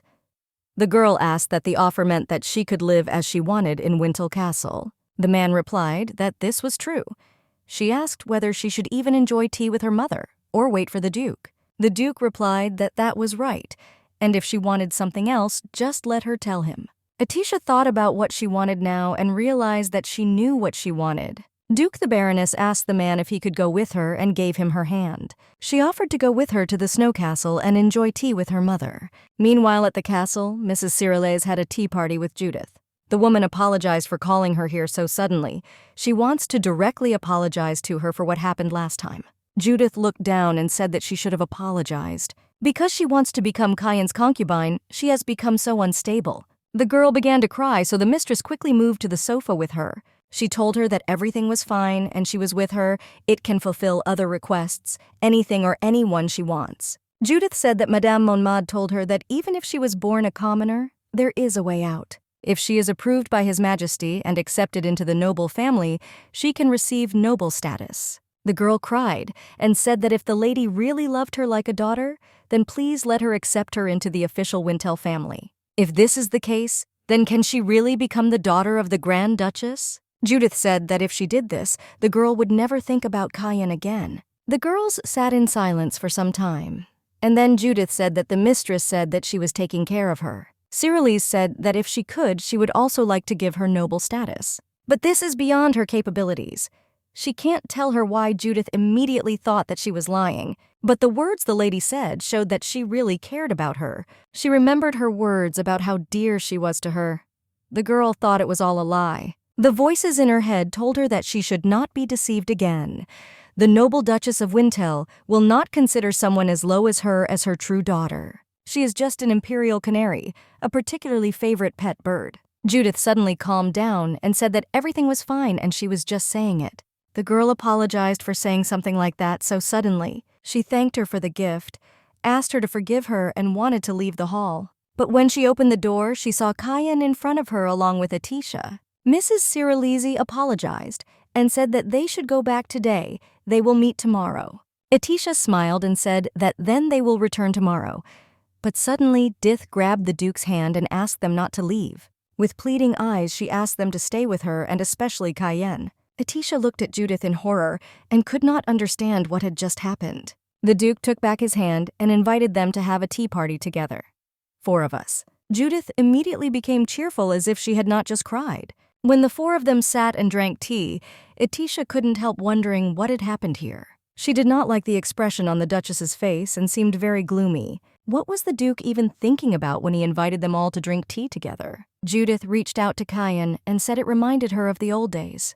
There were only 2 children in this castle, so they always played together. She raised her head and asked if he remembered this small hut built on a tree. The girl said that when he was young, Cayenne often went to this hut alone. Actually, she also wants to go with Cayenne. He asked if she wanted to talk about the house he went to with Miss Atisha recently. The man added that now Miss Atisha will often use this house. This way she can sing comfortably. Cyrillese told her daughter-in-law that she heard the news that she was singing a song dedicated to the opening of spring. Atisha smiled and said that there were a lot of compliments, and she hopes that the mistress will also sing for her someday. Cyrillese replied that she was already looking forward to the song performed by her daughter-in-law. The Duke raised his cup of tea and asked his mother if she knew that Dith was also invited to this party. The Duchess replied that she knew about that side of the story. Cayenne said that he will talk about it briefly then. The man said that he had terminated some transactions with the family of Count Monmad Cyrillese, said that this is a pretty reasonable answer. Judith couldn't stand it and screamed asking what it was. Has he really cancelled his deal with Count Monmad? Countess Monmad did nothing wrong. She sang because she wanted to sing. Cayenne replied that if she continued to be near Countess Monmad, then the Wintels would no longer be able to protect her. So let her wake up right now. There is still time to talk about this. The girl hit the table and said that Madame Monmad is a good person. Judith spilled tea on the floor and decided that she would just leave now. Cyrillese shouted at her not to leave. Atisha jumped up and said that she would follow her. The Baroness ran out into the street and began calling for Dith. She saw her not far from the castle. The girl sat hugging her knees and was sad. Atisha approached her. She asked her if she could stand and said that if she ran away so fast, she might fall. Atisha extended her hand, but Judith hit it back. The girl screamed. Judith, without looking up, asked her who she was to call her mom. Mistress is mistress, that's why she calls her that. So why did she call her that? Judith grabbed her, and Atisha started screaming for her to calm down. She was too excited right now. Dith continued to scream why she was not in her place, and suddenly the girl took the ring off Atisha's hand. She picked up a large stone from the ground and smiled. Atisha asked her not to do this. Judith, in response, just looked at the ring with a crazy look and laughed. She stood for a while, wondering if she should do it or not. Atisha asked to give her the ring. Judith looked into her eyes and smiled widely. She swung the stone at the ring. Atisha was confused and just screamed, asking what she was doing. Dith said that if she cannot have this ring, she will destroy it. The Baroness grabbed her hand and told her to stop now. Judith screamed at her to move away from her and then ran in the other direction. Atisha thought that it looks like she is not ready to stop. Why is she so excited? Someone behind her asked if this was complete madness. The girl knew this voice. She turned and saw her sister Larianne. The girl came closer and closer to her. Atisha asked why she was there, but Larianne's gaze was fixed on Judith. Dith asked who she was. Larianne grabbed her by the dress and started shaking her. She asked her how she dared to touch her sister. Dith was a little scared. Atisha looked at this in horror and thought about why her sister was here. Larianne grabbed the girl by the hair and started screaming that Atisha told her enough was enough. Her sister told her enough was enough. Atisha rushed towards them and started screaming and begging her sister to stop. Larianne asked Judith if she really thought that she was the only one in the world who could become crazy. She began to pull the girl's hair even more, causing her to wince in pain. Larianne asked what she should do if she was even crazier than Judith. The girl, in a fit of anger, accidentally hit Atisha in the chest with her elbow. She screamed. Someone from behind took her by the shoulder and pulled her closer. It turned out it was the Duke. He heard the screams and came. Atisha was glad that it was him. The man asked if she was okay. The Baroness smiled at him because he was here. Kayan said that he was worried, that's why he came. He looked towards Larianne and Judith and asked what was going on here. Duke Kayan came over and told Lady Hines to stop immediately. The girl froze at first and then let go of Judith. Atisha intervened in the conversation. She asked to wait a little because she wanted a private conversation with her sister. Val de Prame told the Duke that when Lady Hines was traveling north, she happened to meet the past Duke and ended up accompanying him. Kayan replied that his father is not the kind of person who easily supports anyone. Why did he go with Hines? With Larianne Hines, the man thought about how dare she come to this place. If she bullies Atisha again, he will not stop at expelling her. The girls sat in silence. Larianne looked at Atisha and smiled with a smirk. Atisha L. asked her sister how she got here. Larianne replied that she met Sir Carl's along the way. The girl could not believe what she heard. My sister said it was true. She will stay in this Wintle castle until the wedding. She was officially invited as a guest of the past Duke. Atisha thought about the fact that Judith received an invitation from Sir Carl's. She told her sister that her parents would be worried, so why shouldn't she come back? Larianne screamed that no. Atisha thought that, as expected, Larianne seemed to have no intention of returning. The sister smiled and said that she really missed Atisha and missed conversations like this. The Baroness replied that she did not miss her. Larianne asked what she was saying. Tisha should be polite to her. Atisha told her sister that she wanted her to stop and go back to the capital. The girl started screaming, asking who told her about this, and then added that she understood everything. It was Kayan who imprisoned and brainwashed her. Larianne said he was brainwashing her into breaking off her relationship with her sister. She stood up and started screaming for Atisha to wake up. There is no reason for such a great man as the Duke to actually marry her. She's dreaming now. Atisha asked her not to shout. Hines asked if this Duke really took Tisha away from her. The Baroness told her sister that she did not belong to her. Since she will become the Duchess of Wintle, she is going to live a life that has nothing to do with the Hines family. Larianne asked if she really wanted to marry Duke Kayan. Does she care about this guy more than her sister? Atisha replied that of course she liked Duke Kayan more than her. She really likes him. The sister screamed that absolutely not. Kayan definitely doesn't like her. He will harm her and leave her at any time. Atisha replied that the Duke is not like that. Larianne angrily said that since Tisha was doing this, she had no other choice. The girl said that she would tell everyone about Atisha's disease, all this. In the evening, Atisha stood in her room near the window and looked at the starry sky. She thought about what if Larianne said that she had an excess of magical power. Someone called her from behind. It turned out to be the Duke. Atisha was happy to see him. Kayan gave her his hand, and when the girl touched her in return, he pulled her towards him. The lady was embarrassed. The man went to the window and closed it, saying that there was suddenly a strong wind in the north, so she should be careful. The Duke noticed that Atisha looked worried and asked if it was because of what happened today that she was in such a mood. Atisha swallowed and told the Duke that she had something to tell him. She said that her sister beat Dith because Dith tried to break her wedding ring. The girl tried to hide the bruise on her arm from Dith. The Duke noticed this. He apologized for being rude. Atisha didn't understand what he meant. The man said her hand didn't look good. He sees that his hand is turning red. Kayan added that she needs to be treated. Atisha. I told him that her sister said that she would reveal the truth about her excess magical power. She asked him what she should do. The man replied that if so, then even expelling Larianne Hines would be dangerous. If everyone finds out the truth about the date, the wedding will have to be cancelled. Atisha thought that Cyrillaise would probably also be against it because she wanted the Duke to have a life partner. She asked what she should do now. The man leaned down and took her hand. He put the ring back on her finger. Atisha even forgot about him because of her sister. The Duke asked Atisha to marry him. She asked what it meant to get married. Isn't it already decided to do this? The man replied that they would now go to the Wintle Castle Cathedral and have a wedding there. Once a marriage is concluded, it cannot be changed. The Duke said that it does not matter what happens after Lady Atisha becomes his wife. First, he needs to treat Atisha's hand. The girl said that she was really fine, but after she waved her hand, she screamed in pain. The man said Atisha should take more care of herself. He took peroxide and bandages from the nightstand. The Duke bandaged her hand and thought that he did not know when he began to care about the health and safety of Lady Atisha's. He just hopes that she is not sick or damaged and can live peacefully. Atisha thanked him for caring about her. She says it's okay because she's getting into the habit of saying it. Atisha L. added that Duke Cayenne is indeed a very good man. The Duke replied that he would try to become someone who would only be good in Atisha's memories. There are many enemies around him and they are quite dangerous. More specifically, there is no time at all to determine dignity on the battlefield. He became a good man only because he wanted the lady to be a good influence on him. Cayenne asked if he had pulled the bandage too tight.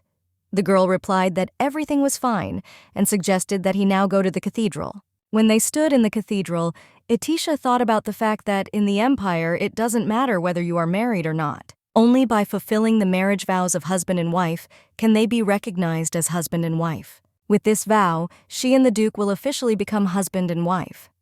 She also thought about what would soon become Atisha Wintel. Duke Cayenne told her that if she didn't like it, then they could stop it. Atisha replied that this was not the case. She asked if it was true that he didn't see any problem. Does he really want this wedding? Cayenne replied that he really wants to marry her.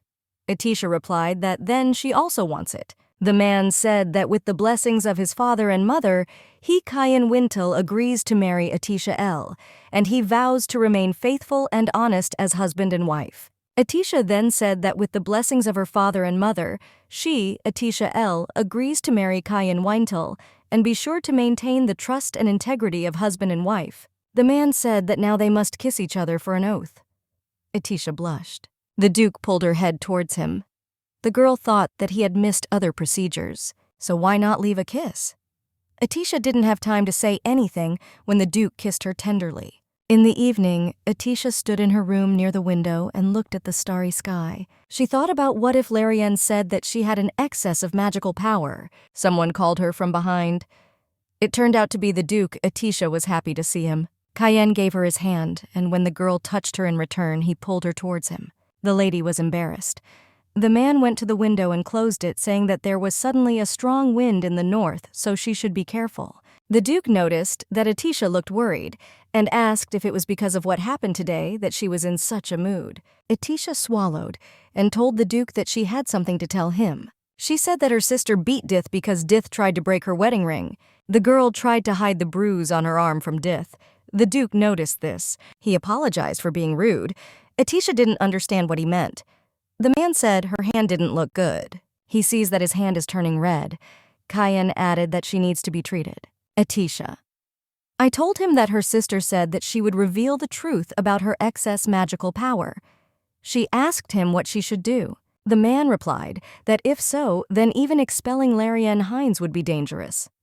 If everyone finds out the truth about the date, the wedding will have to be cancelled. Atisha thought that Cyrillais would probably also be against it because she wanted the Duke to have a life partner. She asked what she should do now. The man leaned down and took her hand. He put the ring back on her finger. Atisha even forgot about him because of her sister. The Duke asked Atisha to marry him. She asked what it meant to get married. Isn't it already decided to do this? The man replied that they would now go to the Wintel Castle Cathedral and have a wedding there. Once a marriage is concluded, it cannot be changed. The Duke said that it does not matter what happens after Lady Atisha becomes his wife. First, he needs to treat Atisha's hand. The girl said that she was really fine, but after she waved her hand, she screamed in pain. The man said Atisha should take more care of herself. He took peroxide and bandages from the nightstand. The Duke bandaged her hand and thought that he did not know when he began to care about the health and safety of Lady Atisha's. He just hopes that she is not sick or damaged and can live peacefully. Atisha thanked him for caring about her. She says it's okay because she's getting into the habit of saying it. Atisha L. added that Duke Cayenne is indeed a very good man. The Duke replied that he would try to become someone who would only be good in Atisha's memories. There are many enemies around him and they are quite dangerous. More specifically, there is no time at all to determine dignity on the battlefield. He became a good man only because he wanted the lady to be a good influence on him. Cayenne asked if he had pulled the bandage too tight. The girl replied that everything was fine and suggested that he now go to the cathedral. When they stood in the cathedral, Etisha thought about the fact that in the Empire it doesn't matter whether you are married or not. Only by fulfilling the marriage vows of husband and wife can they be recognized as husband and wife. With this vow, she and the Duke will officially become husband and wife. She also thought about what would soon become Etisha Wintel. Duke Cayenne told her that if she didn't like it, then they could stop it. Etisha replied that this was not the case. She asked if it was true that he didn't see any problem. Does he really want this wedding? Cayenne replied that he really wants to marry her. Etisha replied that then she also wants it. The man said that with the blessings of his father and mother, he, Cayenne Wintel, agrees to marry Etisha L, and he vows to remain faithful and honest as husband and wife. Etisha then said that with the blessings of her father and mother, she, Etisha L, agrees to marry Cayenne Wintel and be sure to maintain the trust and integrity of husband and wife. The man said that now they must kiss each other for an oath. Etisha blushed. The Duke pulled her head towards him. The girl thought that he had missed other procedures, so why not leave a kiss? Etisha didn't have time to say anything when the Duke kissed her tenderly.